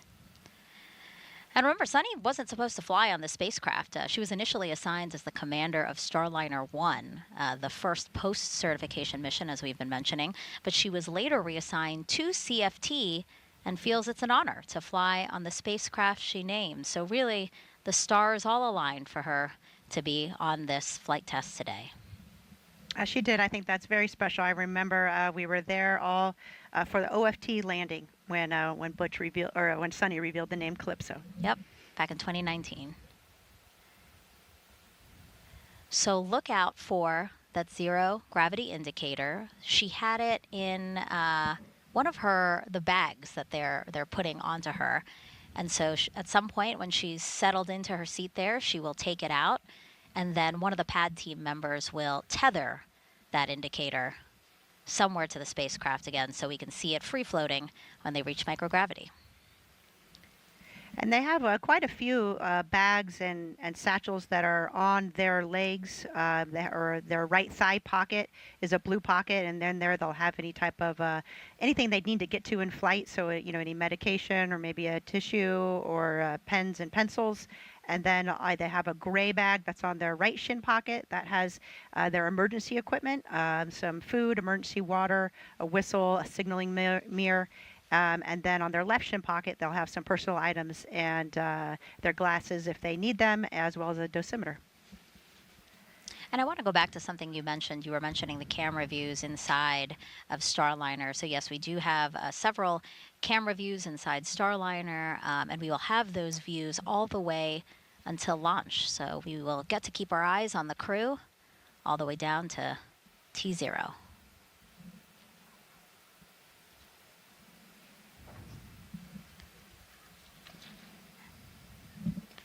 Now, I want to mention some of the pad team members that we have here. Starliner Houston, we have you loud and clear, radar ground 1 for the PLT. Got you loud and clear as well. So comm checks again between Suni and Houston. It's part of the ingressing process, right? They get into the Starliner spacecraft, they get buckled in, then they do these comm checks with Houston, they do comm checks with each other, and then they do suit leak checks, and then the pad team will make sure that everything that's not supposed to fly to space is out of Starliner before they close the hatch and get ready for liftoff. Absolutely. They'll do one last check with the crew, and the crew is also, their displays are on, and so they're able to see the telemetry on the displays and check their systems, which I know, Butch was personally very excited about, and I I agree with him. Seeing the actual data on the actual spacecraft is quite different than what you see in the simulator. Hopefully it matches very, very closely, and I'm sure that it does. But on launch day, it's real data. And so it's always interesting, something you want to take the time to walk through all of your subsystems. Yeah, the last time Suni and Butch were in Starliner was a little over a week ago. They were doing another rehearsal for today. And when asked how it felt, Suni said it felt like they're where they're meant to be. It felt like coming home. And Butch is the one who said he can't wait to get in there and see real data and telemetry. So I'm sure he's excited, but also focused. Absolutely. I remember thinking at this moment when I launched, it felt so much like a training evolution. And I think that's a testament to how well the teams do in preparing for launch. We run through and rehearse everything, and that's a very comforting feeling because you have a lot on your mind and you want everything to go smoothly. Throughout the broadcast, we've been hearing about each of their backgrounds. Both are test pilots, and both have said that that background in particular has really helped them with this mission. Butch said our backgrounds are why we're here. And again, Suni giving a lot of credit to Butch, saying he's always asking why, and it's really been helpful, especially in a test flight. Especially in a developmental test flight, there is so much to learn, and everybody is working together. But when you have that integrated spacecraft, how those systems come together, especially during an anomaly, is something that takes a lot of trial and learning as you go through that process. And so both of their backgrounds as test pilots have been absolutely instrumental in the development of Starliner. So coming up next, the suit gross leak checks on Suni. You know, Nicole, we know that we might have some new viewers that might not have seen Butch's ingressing and his suit leak checks. So let's talk again about what that is and how that's accomplished. It's basically the same suit leak checks we saw, or essentially the same suit leak checks we saw in the suit up room, right? Yes, it's the same, except for you're plugged into the actual spacecraft. Right. So you have the cabin fans providing that air, but you close your visor, zip the visor, and then increase the pressure of your suit. And we're really checking to make sure there's no leaks. So if you didn't get that zipper all the way zipped, or if there was, some hair caught in there or a tether caught, that would fail your leak check, or if you had another problem somewhere else in the suit. So that's our final check prior to the astronauts launching, that the suits are in good order.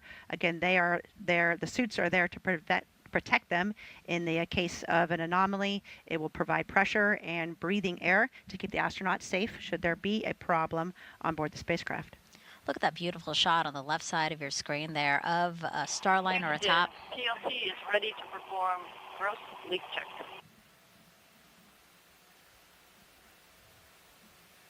Starliner atop the United Launch Alliance. Starliner Houston, we copy, ready for the gross suit leak check. PLC, your go.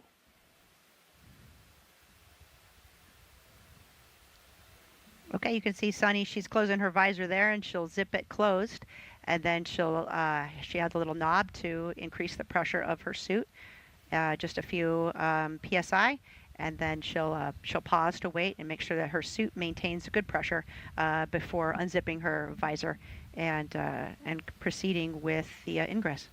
And this is the first time we're seeing these suits in action. So Nicole, did you have any input in how, I know that Suni and Butch, did you have any input in how these suits were designed? Early on we worked a lot with David Clark and the suits. The design was pretty much set, but there were some modifications as the suits were built. We need to make sure that they fit each of the crew members and in a pressurized environment.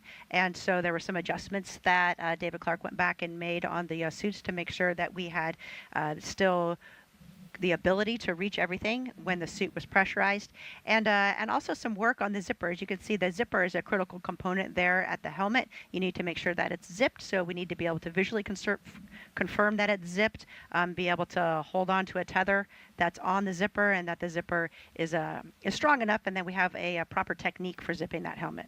Yeah, I remember Sunny saying that one of the modifications was putting a T-bar onto the end of that zipper just so that they really had a good grip on it as they made sure that it was completely closed. Absolutely. And even though you have pretty good dexterity in the gloves, it's still difficult to hold on to a little tether. So the T-bar helps quite a bit.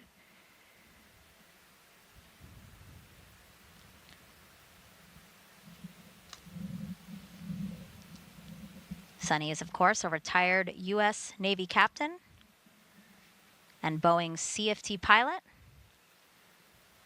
Some people might not know this, but Sunny once lived underwater for 9 days while working within the robotics branch of the International Space Station. Did you know that, Nicole? Yes, I think she was a part of the NEMO mission, which is a space analog. We have different types of missions, some underwater, some in caves, believe it or not, where we are working together with a small group, executing science in a mission, but at the same time we're working on those expeditionary skills, living and working together as a team, which are a really important aspect to human spaceflight.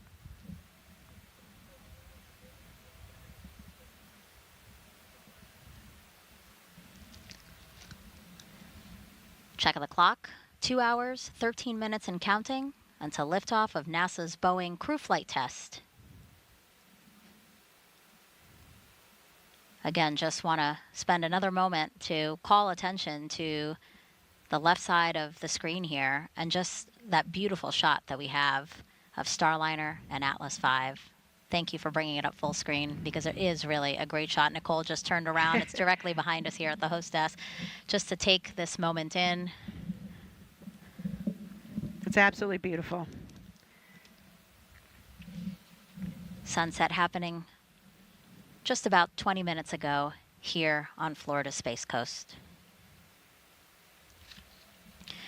I mentioned this before, that things right now are looking good. The pad team had until 1 hour and 55 minutes to ingress the crew. All right, there we go.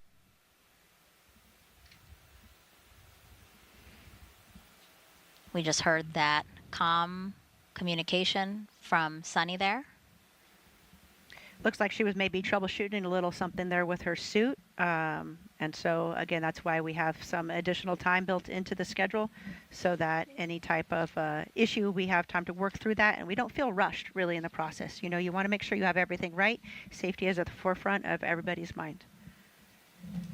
Copy. Let me know when you're ready to do contact. Tech 5, you are now on air to ground 1. PLT, Tech 5 on air to ground 1. How do you read me?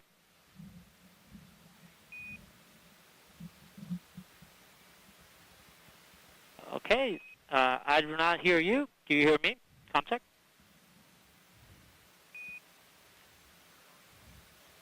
Air to ground 1, I got you loud and clear for PLT. Copy, copy. I got you loud and clear on air to ground 1. Let's go air to ground 2 with contact again.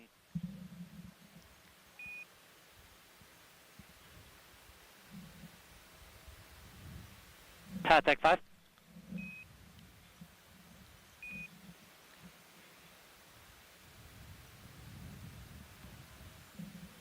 Air to ground 1 is one channel, one way of communicating.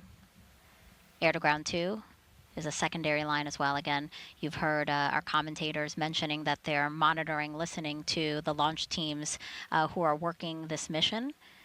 We have some loops up publicly for you guys to listen in and to track how the countdown is progressing.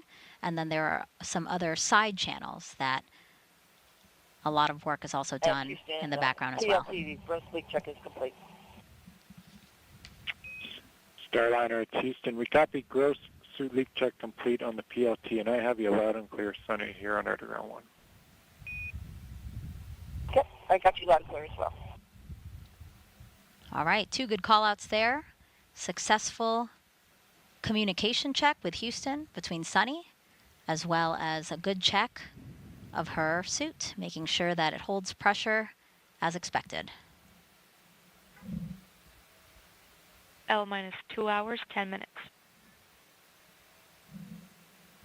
ECS, LC. Tech 5, you're back on air to ground 1. ECS? All right, Let's PLT, so we rate to confirm that you got good 170 airflow pounds with per minute. correct? Roger.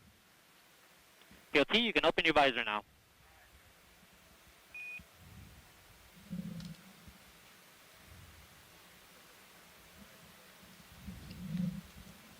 All right, with Sunny opening her visor after a And successful... PLT, perform comm check on ICOM with CDR.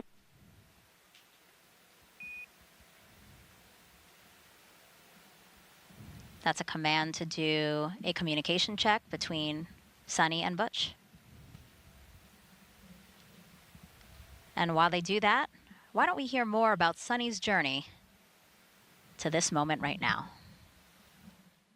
Exploration is curiosity. It's asking the question why. It's taking that next step. Every time we do something for the first time, we're expanding our knowledge. My name is Suni Williams, and I'm the pilot for NASA's Boeing Crew Flight Test Mission to the International Space Station. I feel really lucky to have grown up in a small town outside of Boston, Needham, Massachusetts. It was a great town because we were able to ride our bikes everywhere we went. My brother, sister, and I, we were all swimmers, and it was just a great childhood. My dad was a doctor and also did neuroscience research. We were the strange family who had pictures and diagrams of brains on our dining room table. My older brother went to the Naval Academy. I started researching a little bit, and I thought, well, what the heck, I'll try this out. And when I went, I found that I really loved it. Teamwork, followership, leadership, those opportunities that we had right from the very beginning, and to accomplish something a little bit bigger than yourself. And I think that paved the way for the rest of my career. Got a basic engineering degree from the Naval Academy. I really didn't know what it was all about when I went through that course curriculum, but when I went to test pilot school, all of that stuff sort of gelled together. I was like, oh wow, this is why we do math modeling. This is how we try to predict how changing an engine is going to affect the way the helicopter flies. Time on the International Space Station is priceless. People always ask, do you get bored, or, is it terrible being up there for a long period of time? And for me, I loved every minute. There was always something to do. You wake up, you look at your timeline like, wow, I got to do this experiment today. I got to get ready for a spacewalk. Every day was different. And just life on the space station becomes routine, which is sort of crazy to think about it. At one point in time on my first mission, I was like, I don't even remember really what it's like to walk. I've been flying around for so long. I don't even know what it's like to sit down. I got assigned to the commercial crew cadre in 2015. We went to the companies, found out the shell of their programs, and then actually started working with them to make them what they are today to accommodate astronauts. For Starliner, we've been heavily involved in the last couple of years in the software with the folks doing the development to make sure its capability will allow us to come home. And we've been involved with all the suit development, making sure every different size of person could fit in all these suits and they could operate the spacecraft adequately. We've had our fingers on every single procedure that we work inside the cockpit, as well as operated it with our mission control team to make sure that everything that future crews will do will be right. We haven't had the classic training as we had for Shuttle and Soyuz. We've sort of helped develop the training as well as the hardware. And this is sort of the shape of things to come as we get ready to go back to the moon. All of that is going to be developmental, and we're going to have the same mindset. It's not already established. We all have to be part of this big team to help develop it and make sure that integration, as the astronauts use all this equipment, is going to be top-notch and ready to take us even further.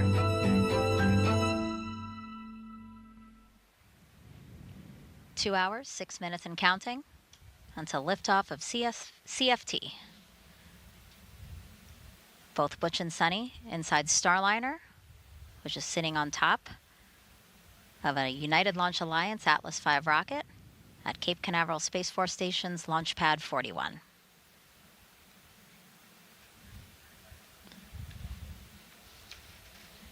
As you can see, we still have a pad team member in there. Looks like they're still helping either Sunny with something or, again, just readying the spacecraft for launch. It's interesting because the spacecraft is made for microgravity, and so actually you can't stand on the floor of the spacecraft, and so there's some special flooring pieces that are installed so that the pad team can walk around without damaging any of the components of the spacecraft and help get the astronauts strapped in. So I know as one of their final checks, they'll remove that specialized flooring and check the configuration inside of the spacecraft as you mentioned, to get everything out that doesn't need to go to space.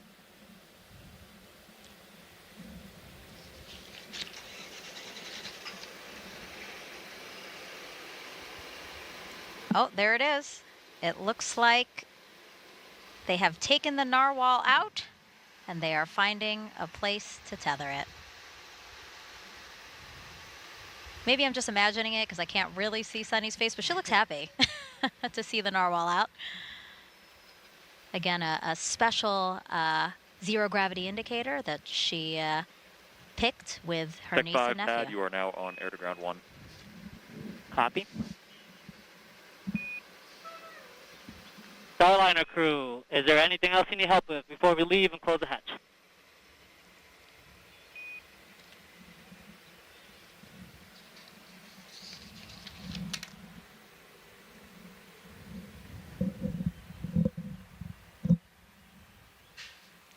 Waiting to hear if Butch and Suni say anything over the loops. All right, Starliner crew, it's been an honor to strap in. Not my crew, but my friends. Have a safe flight. See you up there. I love that. Sounds like strap-in, everything went well. And you weren't imagining, I did see a smile on Suni's face, and I could see Narwhal tethered there in the middle. And again, I love that comm check again to say they're friends. Dee, you've been saying this throughout the broadcast, really, but Butch and Suni have been working so closely with everyone who is needed to make this mission possible that they kind of all just feel like family. Absolutely. You know, we've been working with them for years. They've been a part of, just as Nicole mentioned, all of the processes, all of the training, making sure that the spacecraft works as it is supposed to. And of course, now they're both on this flight test where they're going to do this mission and confirm that. So, you know, we have gotten very, very close with them. And this is an exciting moment for us to see this. And looking forward to seeing them lift off and begin this mission.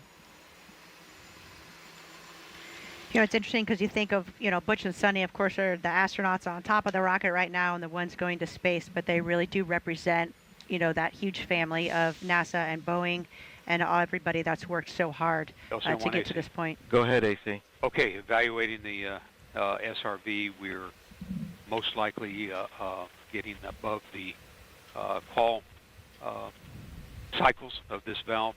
We still have 2+ hours to go, so most likely exceeding the fall value. We do not have a path to proceed further at this point. Roger. So at this point, your recommendation is to secure operations for today? That is correct. Roger. LD, LC on channel 1. Yes, sir. LD concurs with that. Roger. Flight and Slick, channel 1. Flight here. Slick's on channel 1.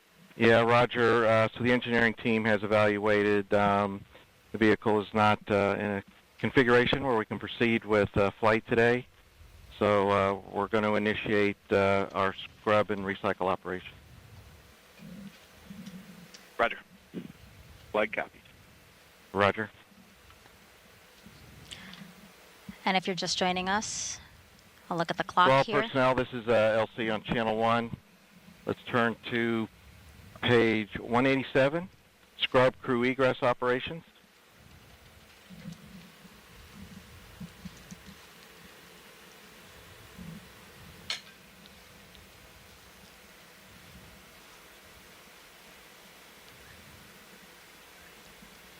Again, the clock 2 hours ahead of what we were targeting, a 10:34 and 14-second p.m. Eastern Time liftoff. But you just heard from the launch team that we are scrubbing OSM, for today. LC. OSM, go ahead, sir. Establish the BDA roadblocks and open the flight hazard area. Roger. All personnel on channel 1 will be starting an estimated 65-minute hold at this time for flight crew egress. All systems maintain T-4 configuration.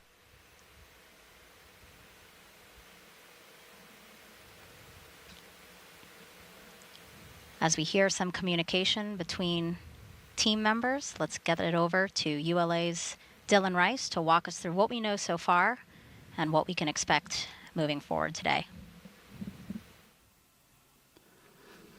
Thanks, Megan. So the team has had some observations on an oxygen relief valve on our Centaur second stage, and the team is just not comfortable with the signatures that they're seeing, the response out of that valve, and so out of an abundance of caution, we are not going to continue with our launch operations today. And as you heard, the Chief Launch Conductor Doug Lebo call the team there and have the team prepare for scrub operations and to prep for removal of the crew from Starliner. So next steps, the team is going to be maintaining the configuration of the rocket, and we'll begin the process of egressing the crew. And once the crew is egressed and the blue team is safely left the pad, at that point we'll begin detanking the rocket and securing for the evening so that teams can continue to review data and troubleshoot the signature noted with the valve on board Centaur. Of Channel course, 1. disappointing. Go ahead, but sir. Sunny Yes, sir. said So nothing you special may have about- heard on Channel 1, we're standing down for today. So starting to initiate getting the vehicle in configuration to egress the crew. Roger, Wilco. So I was saying, Sunny even said, nothing special about this date on the calendar. We will go when we're ready. Not today, but we'll try this again.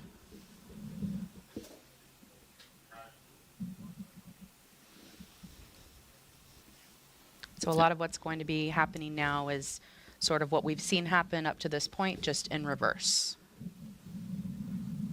Right, and again, this decision was not made lightly, but really out of an abundance of caution. We say that the rocket business is a business of 10 million details, and only when all 10 million details are correct and where you want them to be do you let your rocket fly. So for today, we're going to go back and Slick LC check Channel out. 1. LC, you have Slick. Yeah, Roger.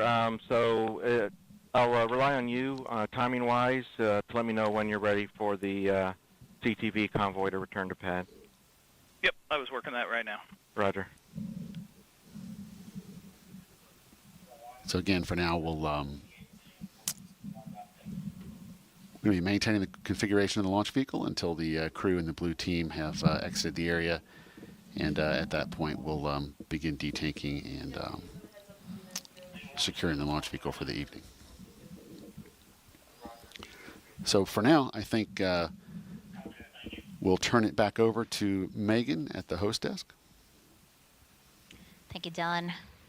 Again, just a recap for folks, about 4 minutes ago, the launch team decided to stand down from the launch attempt today.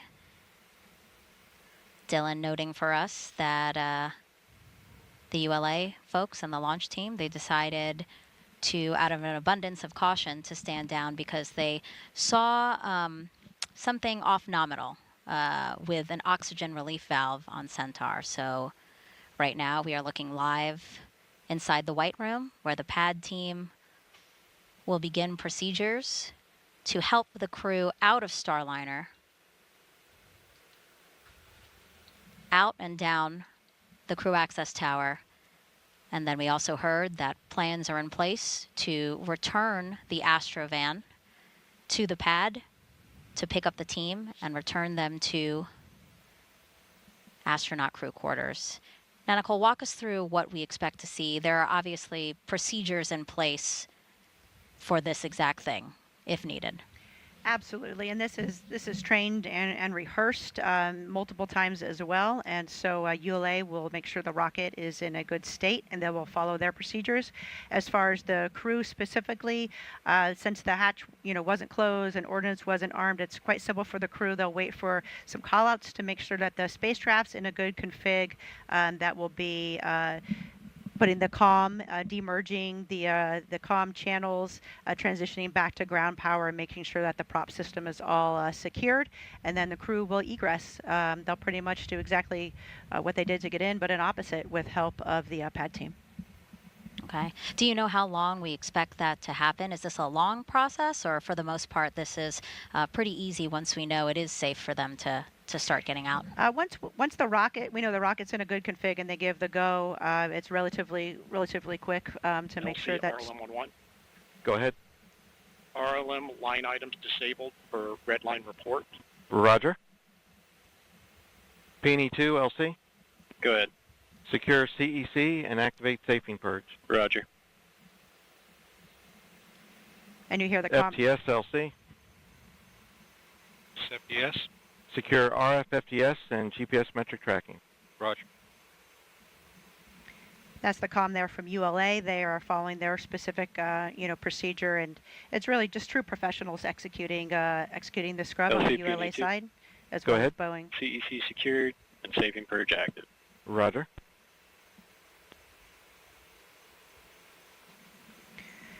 Another look inside Starliner. Butch and Suni there. Butch closest to us, Suni to his right, and a pad team member in there who will soon help them get out of Starliner.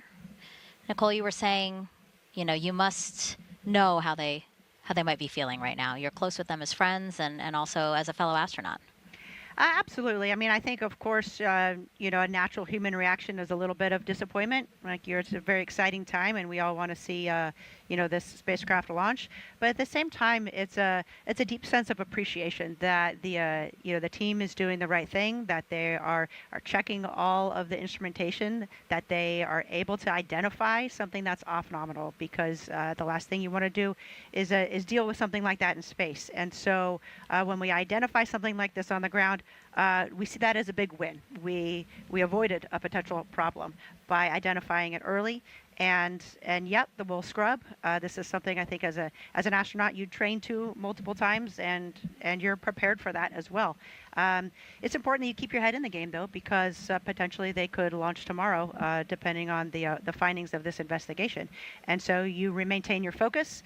You are still sitting on top of a rocket filled with prop, and so you follow your procedures just like everybody does. You never let your guard down, and they'll execute the steps to safely get out of the spacecraft, and then they'll go back to crew quarters. They'll maintain their quarantine so that they can preserve a launch opportunity, and then they'll wait for more information from the team. Yeah, you talk about how the team rehearses all different scenarios. It truly is. I mean, can you talk for those who might not know, can you talk about the process of, simulating all the things that could go wrong so that if it does happen, everything is kind of rote. It's kind of just like muscle memory, and you don't really have to think too much because you just know it like the back of your hand.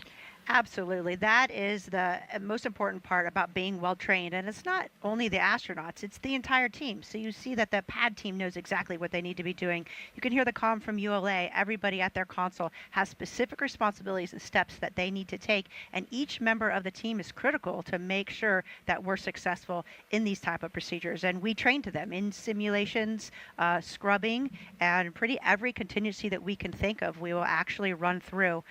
In the few instances where I've been involved in an actual contingency or an emergency, you're right. The training really takes over. You maintain focus, you execute your procedures, and it's really not until after that's all done that you realize that... Hey, Houston Starliner, we're standing by. As we said, we did go ahead and unstrap. Curious if we're going to run anything in the scrub recycle procedure as you're looking forward, since we didn't get very far. Starliner, Houston, loud and clear. We are running it. A lot of the events are sort of no perform because we didn't get that far in the count. I will keep you appraised. The main action on your radar will be bringing the suit fan Bravo to off before you jump out. Yeah, and we're not going to open the cabin vent valve or anything, I'm assuming, as well. Negative, yeah. Hatch is open, so none of that applies. Yeah, that's what I see. Okay, thanks. And that was our Capcom capsule communicator, Josh Kutrick, who will be flying on Starliner 1. He's the Capcom for Ascent, and he was just talking to Butch about the scrub recycle procedures that he has in his checklist. And Capcom is the voice that we've primarily been hearing talk to the astronauts, correct? Yes, during the comm checks, you'll hear a lot of different folks talking on the loops. But really, once the launch happens and they get to orbit, then the only person talking to the crew is the Capcom. And LC Slick on channel 1. Go ahead, Slick. Yeah, we're getting ready for crew egress, so we would be good for the CTV to come to the pad gate and hold there. Roger. OSM, LC? OSM. Roger. Notify crew transport convoy to return to pad, permit entry into the BDA, and ask them to hold at the pad gate, please. Roger. Call-outs now to have the Astrovan return to the launch pad to pick up the crew once they have egressed. Excuse me. And you can see Butch and Suni, they're unstrapped and visors are up. They're just waiting for the call from ground to turn off that suit fan, which is the fan that's providing air to their suits prior to detaching their suits from the spacecraft and exiting Starliner. Again, if folks are just joining us, about 12 minutes ago, the launch team has decided to stand down from today's launch attempt. We were targeting 10:34 and 14 seconds Eastern Time for liftoff of NASA's Boeing crew flight test. We now are looking at Commander Butch Wilmore and pilot Suni Williams. They are in the Starliner spacecraft, awaiting word that they can continue with egress procedures. Starliner Houston, still with you. No real change. OFM is off. The prop system is not secure, but it's an unknown and an expected config, and we'll still get suit fan Bravo off here before you jump out. Otherwise, just stand by for us. Yep, we're standing by. Thank you. The reason the launch team is standing down today is so that they can evaluate an oxygen relief valve on Centaur.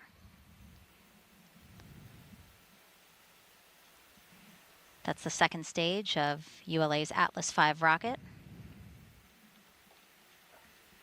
Nicole, some of those callouts we just heard over the operational communication loops, or nets as they're called, again, just taking steps towards safing the launch vehicle, right?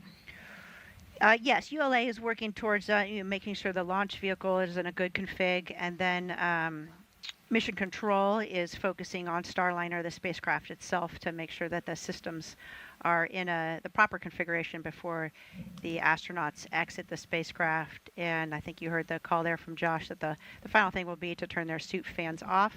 And so the controllers in Mission Control, the flight controllers, are now sending commands, to the spacecraft to get it in that good config, and then Butch will send that final command for the suit fan. Throughout the show, we've had commentators across NASA, Boeing, and ULA monitoring the launch. So why don't we head back over to our ULA commentator, Dylan Rice, who continues to monitor what's happening now as we take steps to egress the crew. Thanks, Megan. Yeah, you've heard some of the communication as the team has gotten into the securing processes here. So from a rocket perspective, really what's going to happen next is we're just going to hold the current configuration of the rocket. We're not going to start detanking. We're not changing any configuration at all until the crew has egressed the capsule and the team has left the pad. There were a couple of LCOSM. Go ahead. Yes, sir. You have per step 90. You have 20 personnel entering BDA at this time. Roger. Okay, with that call indicating the crew convoy has now arrived back at the pad. But there were a couple initial securing items that we did early on in the process here, and that was securing our RF systems and then stopping the Centaur engine chill down, given that we're not planning on launching today. Otherwise, the launch vehicle is maintaining a safe configuration until we get the crew and the blue team away from the pad.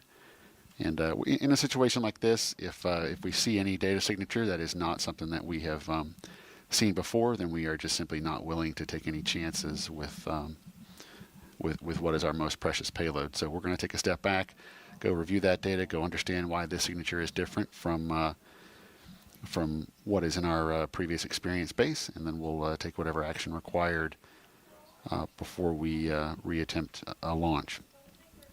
So for now, the team is going to continue to watch over the launch vehicle as the crew gets ready to egress the capsule. The 3 members of the ULA Blue team now are going to be standing by, waiting to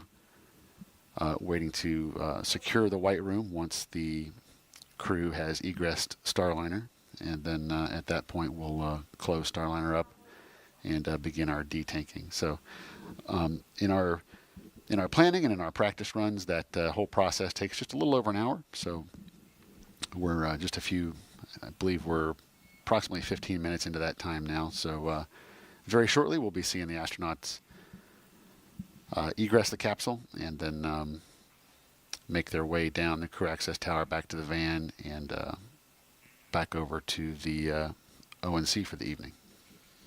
And of course, all of our teams do so much training, so many run-throughs, and scrubs are no different. We run through good days, and we also run through scrubs. So this is not the first time these teams are going through these motions, even though this is the first time we have had a crew on Starliner.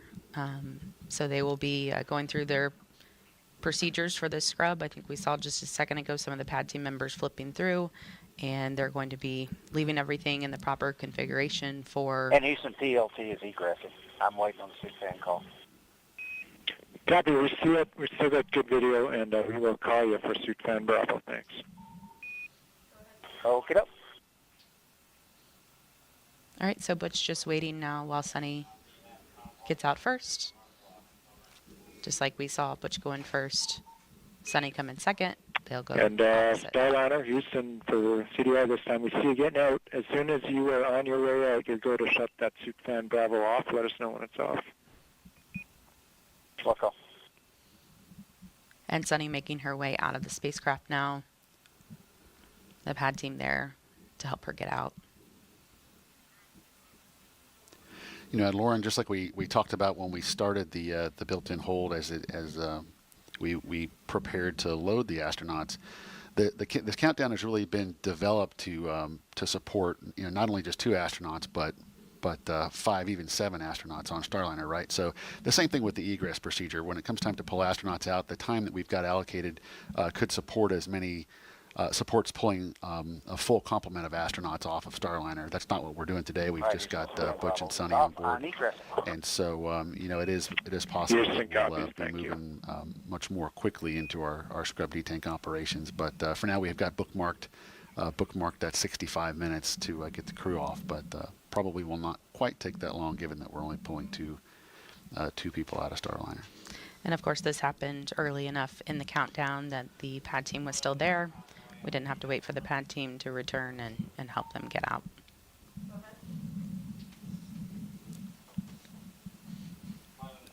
So as Suni is going through her scrub procedures right now in the White Room outside of Starliner, Butch is waiting for the pad team to help him egress the spacecraft.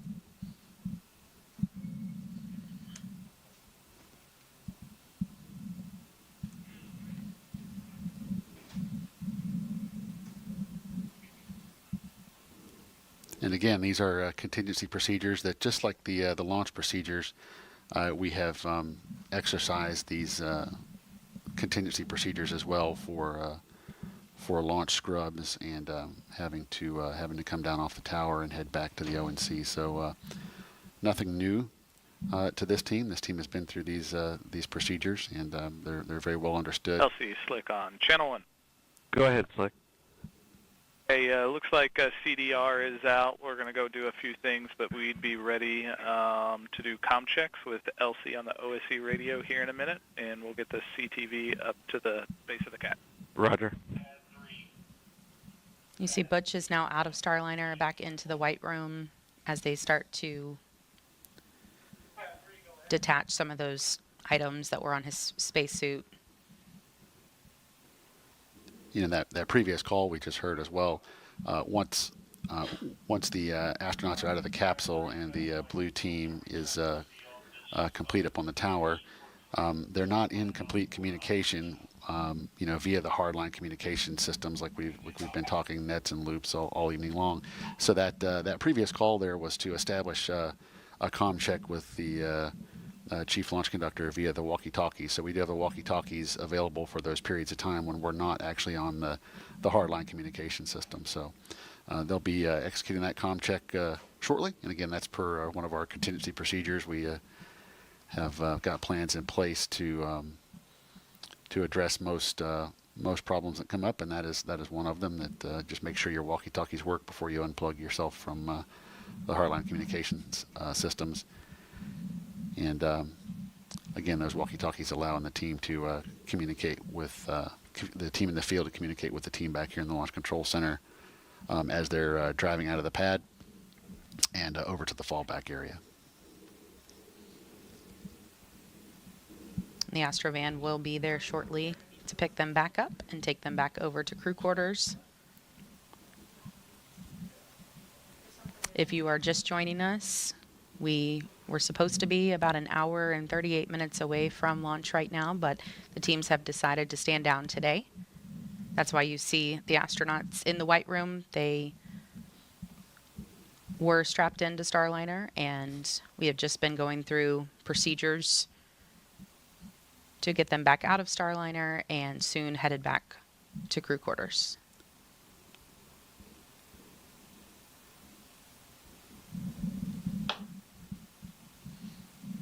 A lot of the things we walked you through earlier, they're doing in reverse right now, just to make sure that everything is in the proper config for the next attempt. You know, Dylan, Suni recently was talking to media, and she made the comment that one of her... OSM, LC. OSM, go ahead, sir. Roger, crew transport vehicles clear to proceed to the CAT. Roger, copy that. All right, so the Astrovan will be pulling up to the crew access tower now to come pick up Butch and Suni. As I was saying, Suni was recently speaking with the media, and she was telling us that one of her other friends, her astronaut buddies, said, just so you know, in case there's any kind of a scrub, sometimes that's just good to knock the nerves off for everyone, and it could, be good luck to go again another day. So they are veteran astronauts and quite used to how often scrubs do happen in spaceflight.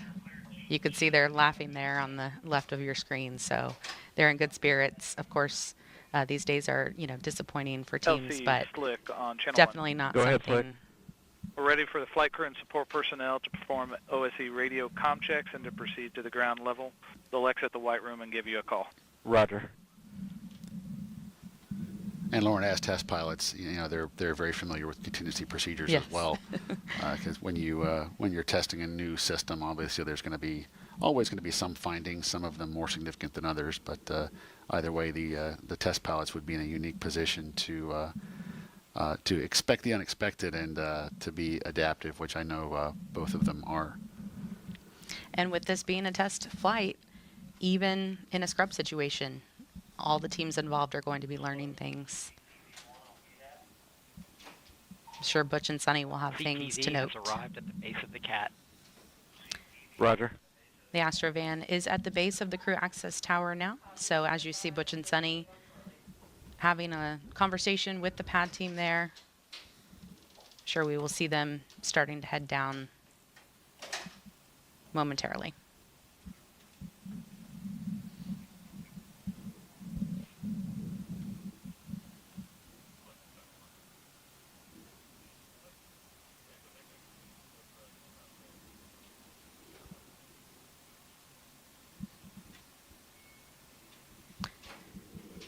Teams on some of the side nets are telling us the crew egress procedures are complete.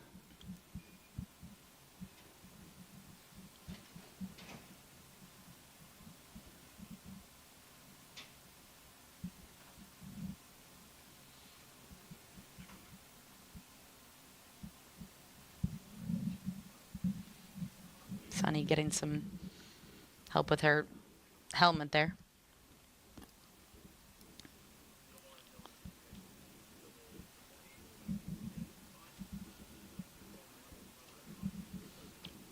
All right, they are on the move. They are going to be headed back into the elevator. They are on level 12, so headed back down to the base of the crew access tower, and we'll get back into the Astro van to head back to crew quarters. And with that, we will send it back over to the ladies at the desk, Megan, Dee, and Nicole. Thank you, Lauren and Dylan, for giving us more insight into today's scrub. Now, so we just saw Suni and Butch get into the elevator from level 12 here at the crew access tower, and they are now going down to the pad, where, as you just heard, they will get into the Astrovan. Nicole, what are the next procedures, right? So they'll go back to astronaut crew quarters, and what happens then? So they'll go back there and obviously get out of their spacesuits, and then we can expect a brief. The astronauts will get briefed on the details of the anomaly that was seen on Centaur and information on the ground floor and exited the CAT elevator. Roger. And information on what the next plan is. And so, hopefully we have an opportunity to launch tomorrow, but we don't have enough information yet to know.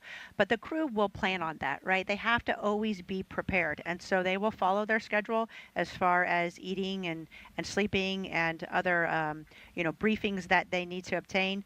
And they'll make sure that they kind of reset themselves. So they'll have a chance to reunite with their immediate family. And again, that's why everybody stays in quarantine, so that even in a situation like this, they can, the support folks as well as family can still be together.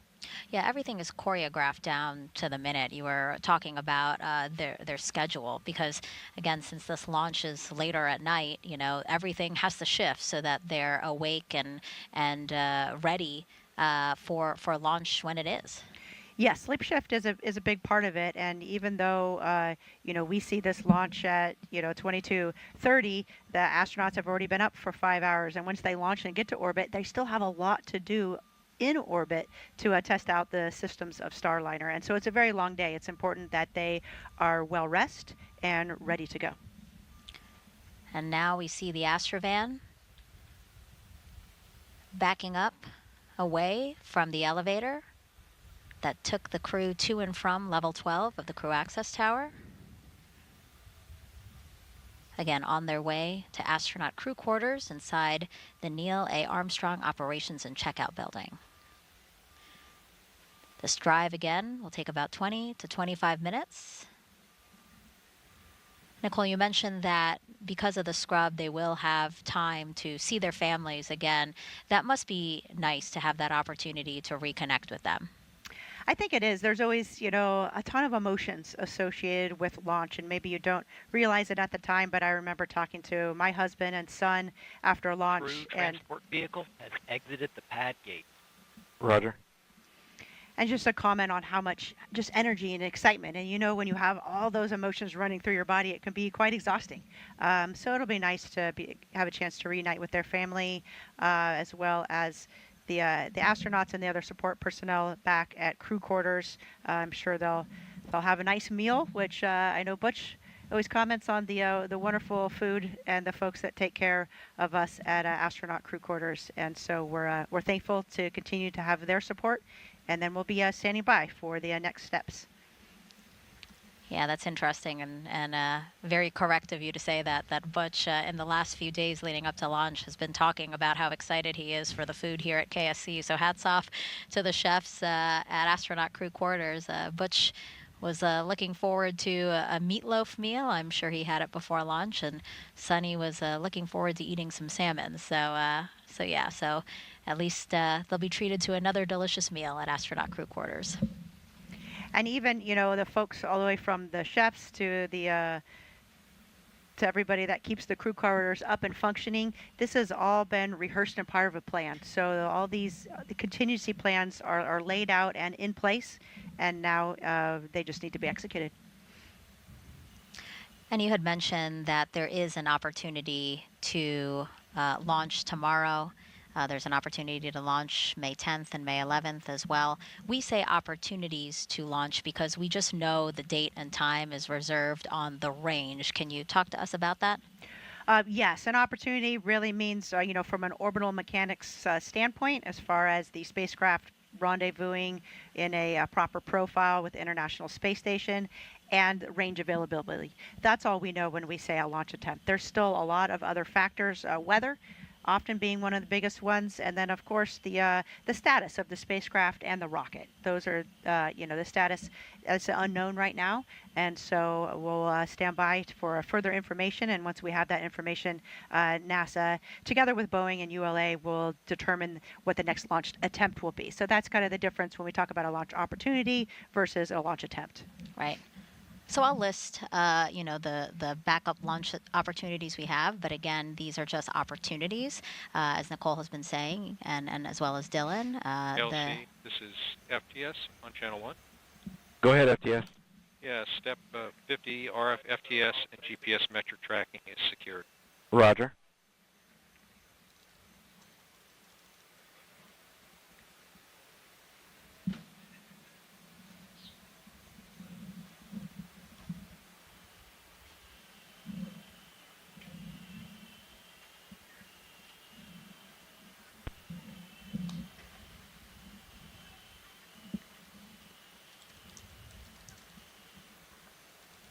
If you're just joining us, about 30 minutes ago. LCOSM.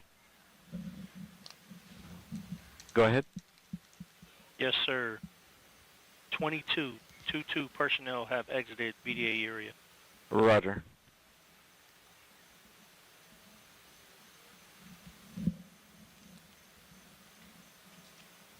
About 30 minutes ago, the launch team decided to stand down from today's launch attempt of NASA's Boeing crew flight test. Out of an abundance of caution, the launch team wants to reevaluate an oxygen relief valve on the Centaur, which is the upper stage of the Atlas V rocket.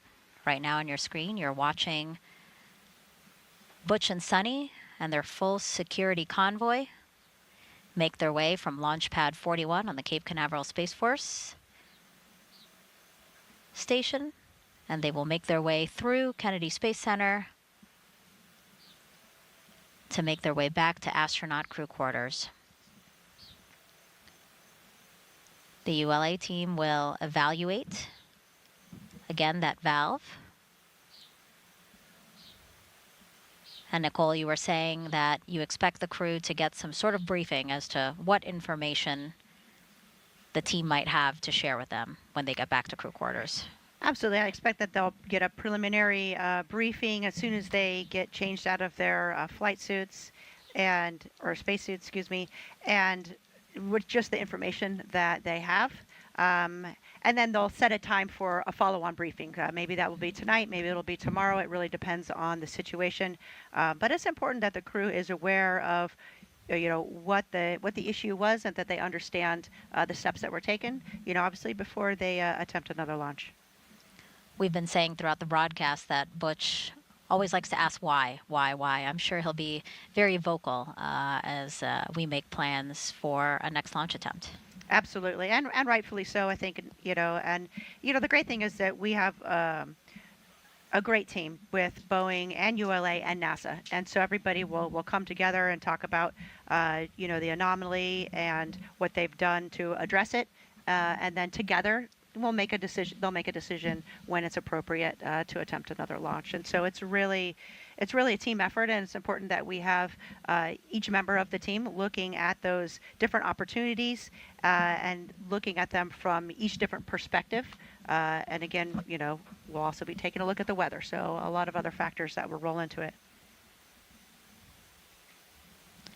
From the host desk here, we can see in the distance some of the lights from the convoy making their way past the press site here where we are sitting, which is across the street from NASA's Vehicle Assembly Building. And then they will make their way to crew quarters.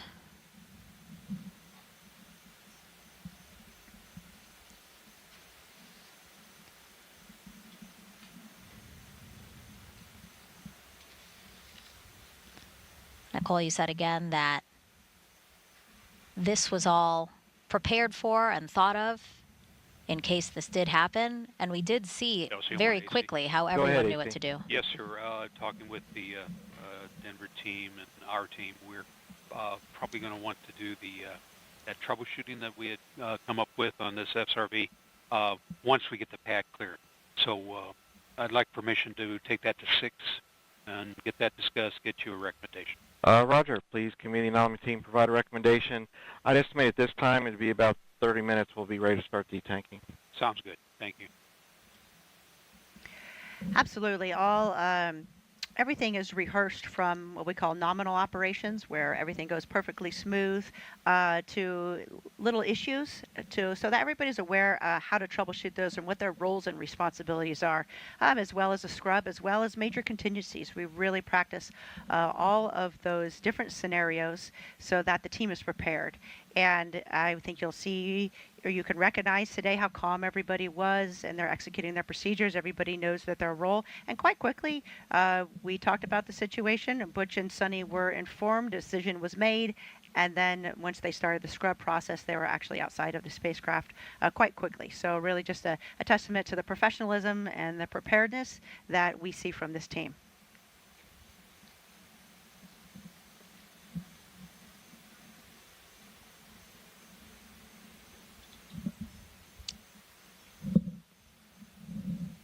And I think we see the Astro van passing the press site and the VAB right now.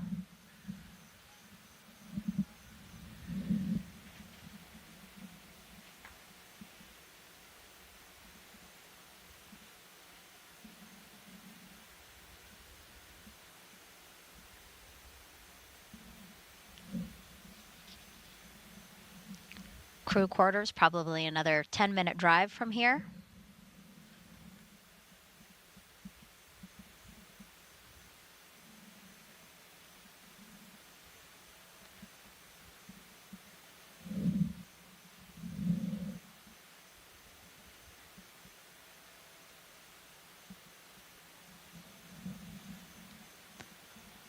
This crew flight test, a historic one, only the 6th time that NASA will fly a new crew transportation vehicle.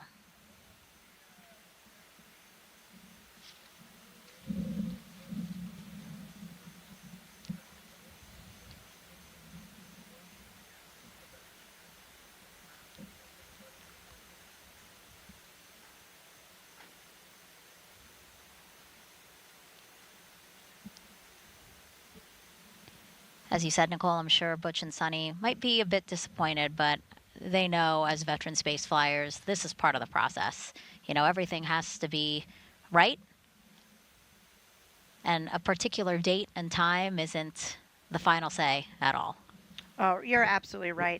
There's nothing about a particular date and a time. You know, when's the right time is to launch is when the rocket's ready, when the spacecraft is ready, when the crew is ready. That's all that really matters. So it's just part of the business.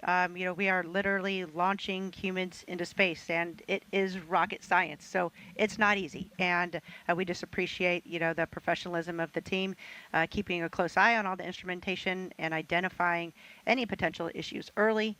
So that we can do the right thing and make sure that when we do launch, that it is as safe as feasibly possible. Yeah, it's a good point to, again, remind folks, yes, this is literal rocket science, and sometimes might be easy to forget that because a lot of it is a well-oiled machine. You know, teams, again, proficient and ready in all of their respective roles, that sometimes it might look easy. You know, I think you're right. Sometimes I think, especially recently in the past, you know, maybe 5 years or so, we've had so many launches. I mean, there was a launch earlier today. It's absolutely incredible, and it's just a great reminder that this will never be routine. Mm-hmm. It never can be. It is a very you know, it's a very dangerous business, and that's why we have professional teams doing all the checks and making sure it's that we mitigate the risk the best that we can. And so it's a great reminder to never take that for granted.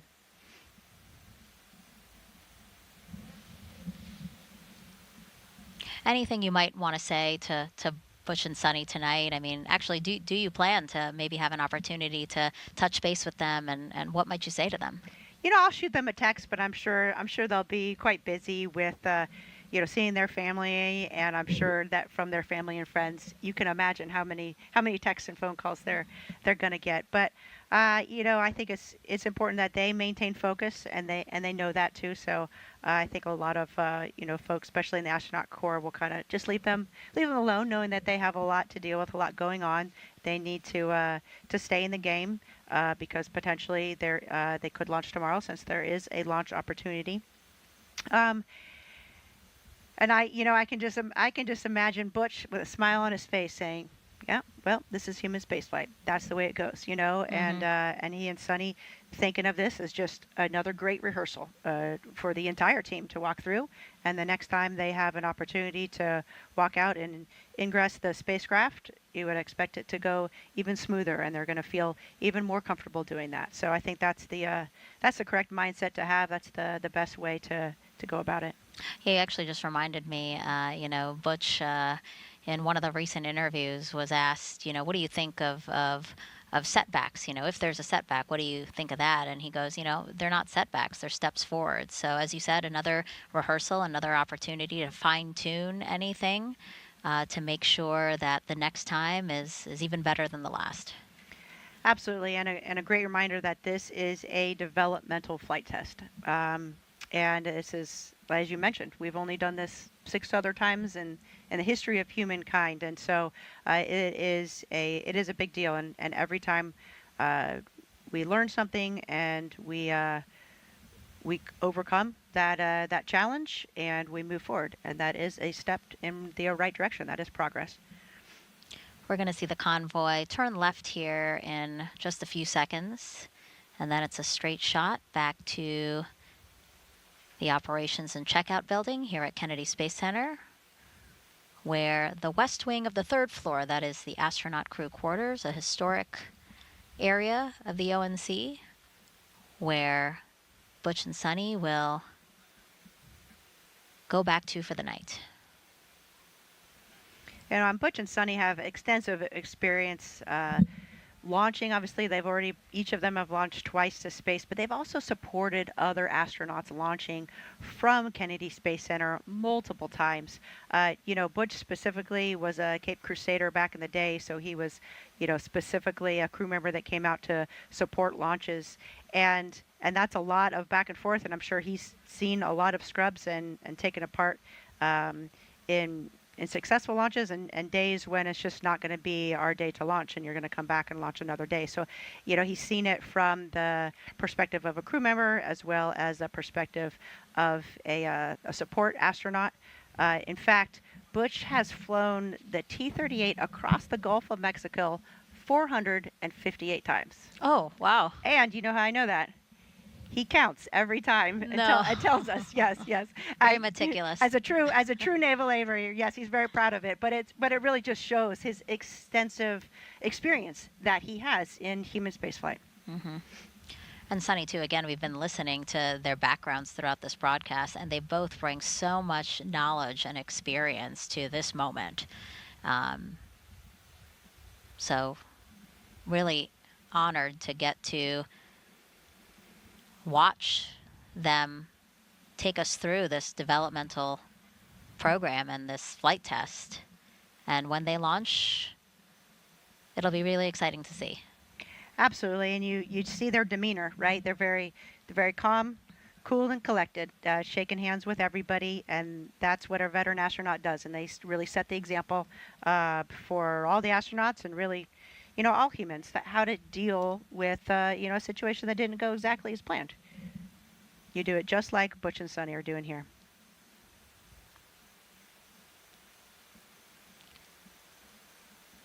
We're tracking the Astrovan, pulling into the parking lot of the operations and checkout building here at Kennedy Space Center. Make a couple of turns, and then we'll see the Astrovan back in front of those doors we saw Butch and Suni walk out of about 2 hours ago.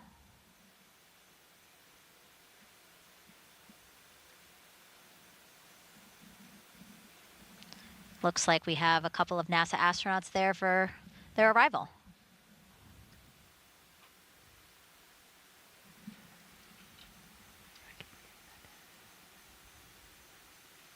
Oh, there's Mike Fink. We just saw him, Mike Fink, walking up. So he's still obviously there every step of the way to support the astronauts.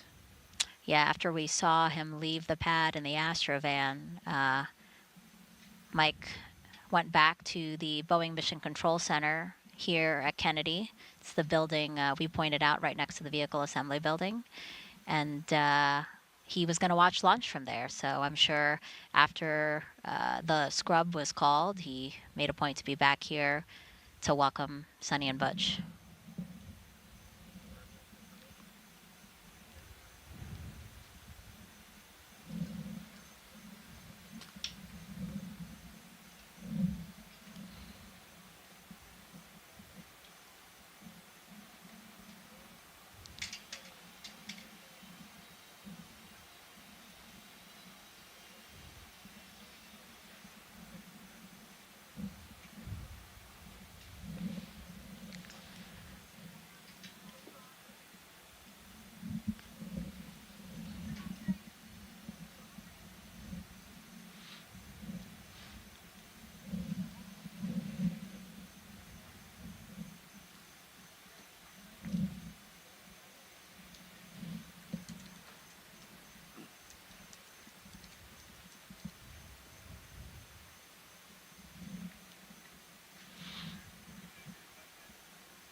Yeah, so quick final.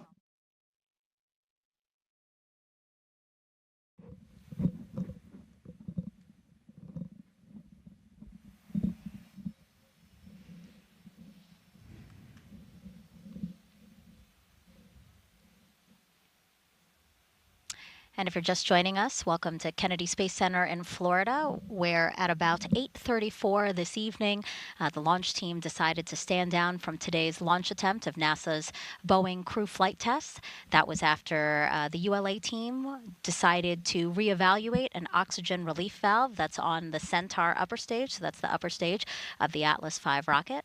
If you have been watching us, you saw just a few minutes ago NASA astronauts Commander Butch Wilmore as well as pilot Suni Williams. They have exited the Astrovan after the Astrovan picked them up from Launch Pad 41 and took them back to astronaut crew quarters, where they will spend the night and get updated as to the next steps to when another launch attempt can be made. I want to open it up to the hostess here now. Nicole, any final thoughts as we await some information about what happened tonight and again, the steps moving forward? Of course, just a really professional job done by the team in identifying a potential issue and then initiating the scrub. It was executed as planned, and the astronauts are now back at crew quarters, and they'll receive a briefing on the next launch opportunity, and hopefully that is soon. But in the meantime, we'll be standing by, and I know we all feel maybe a little bit disappointed, but this is a human space flight, and that's the way things go. There's a lot that goes into launching humans safely from the planet.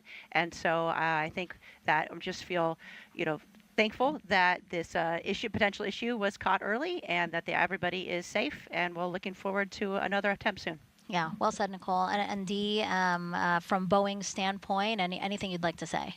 Absolutely. Of course, safety is our top priority. So, and this is no different. We really appreciate ULA's partnership throughout the Boeing Starliner program and their work with commercial crew. And, we'll fly when we're ready.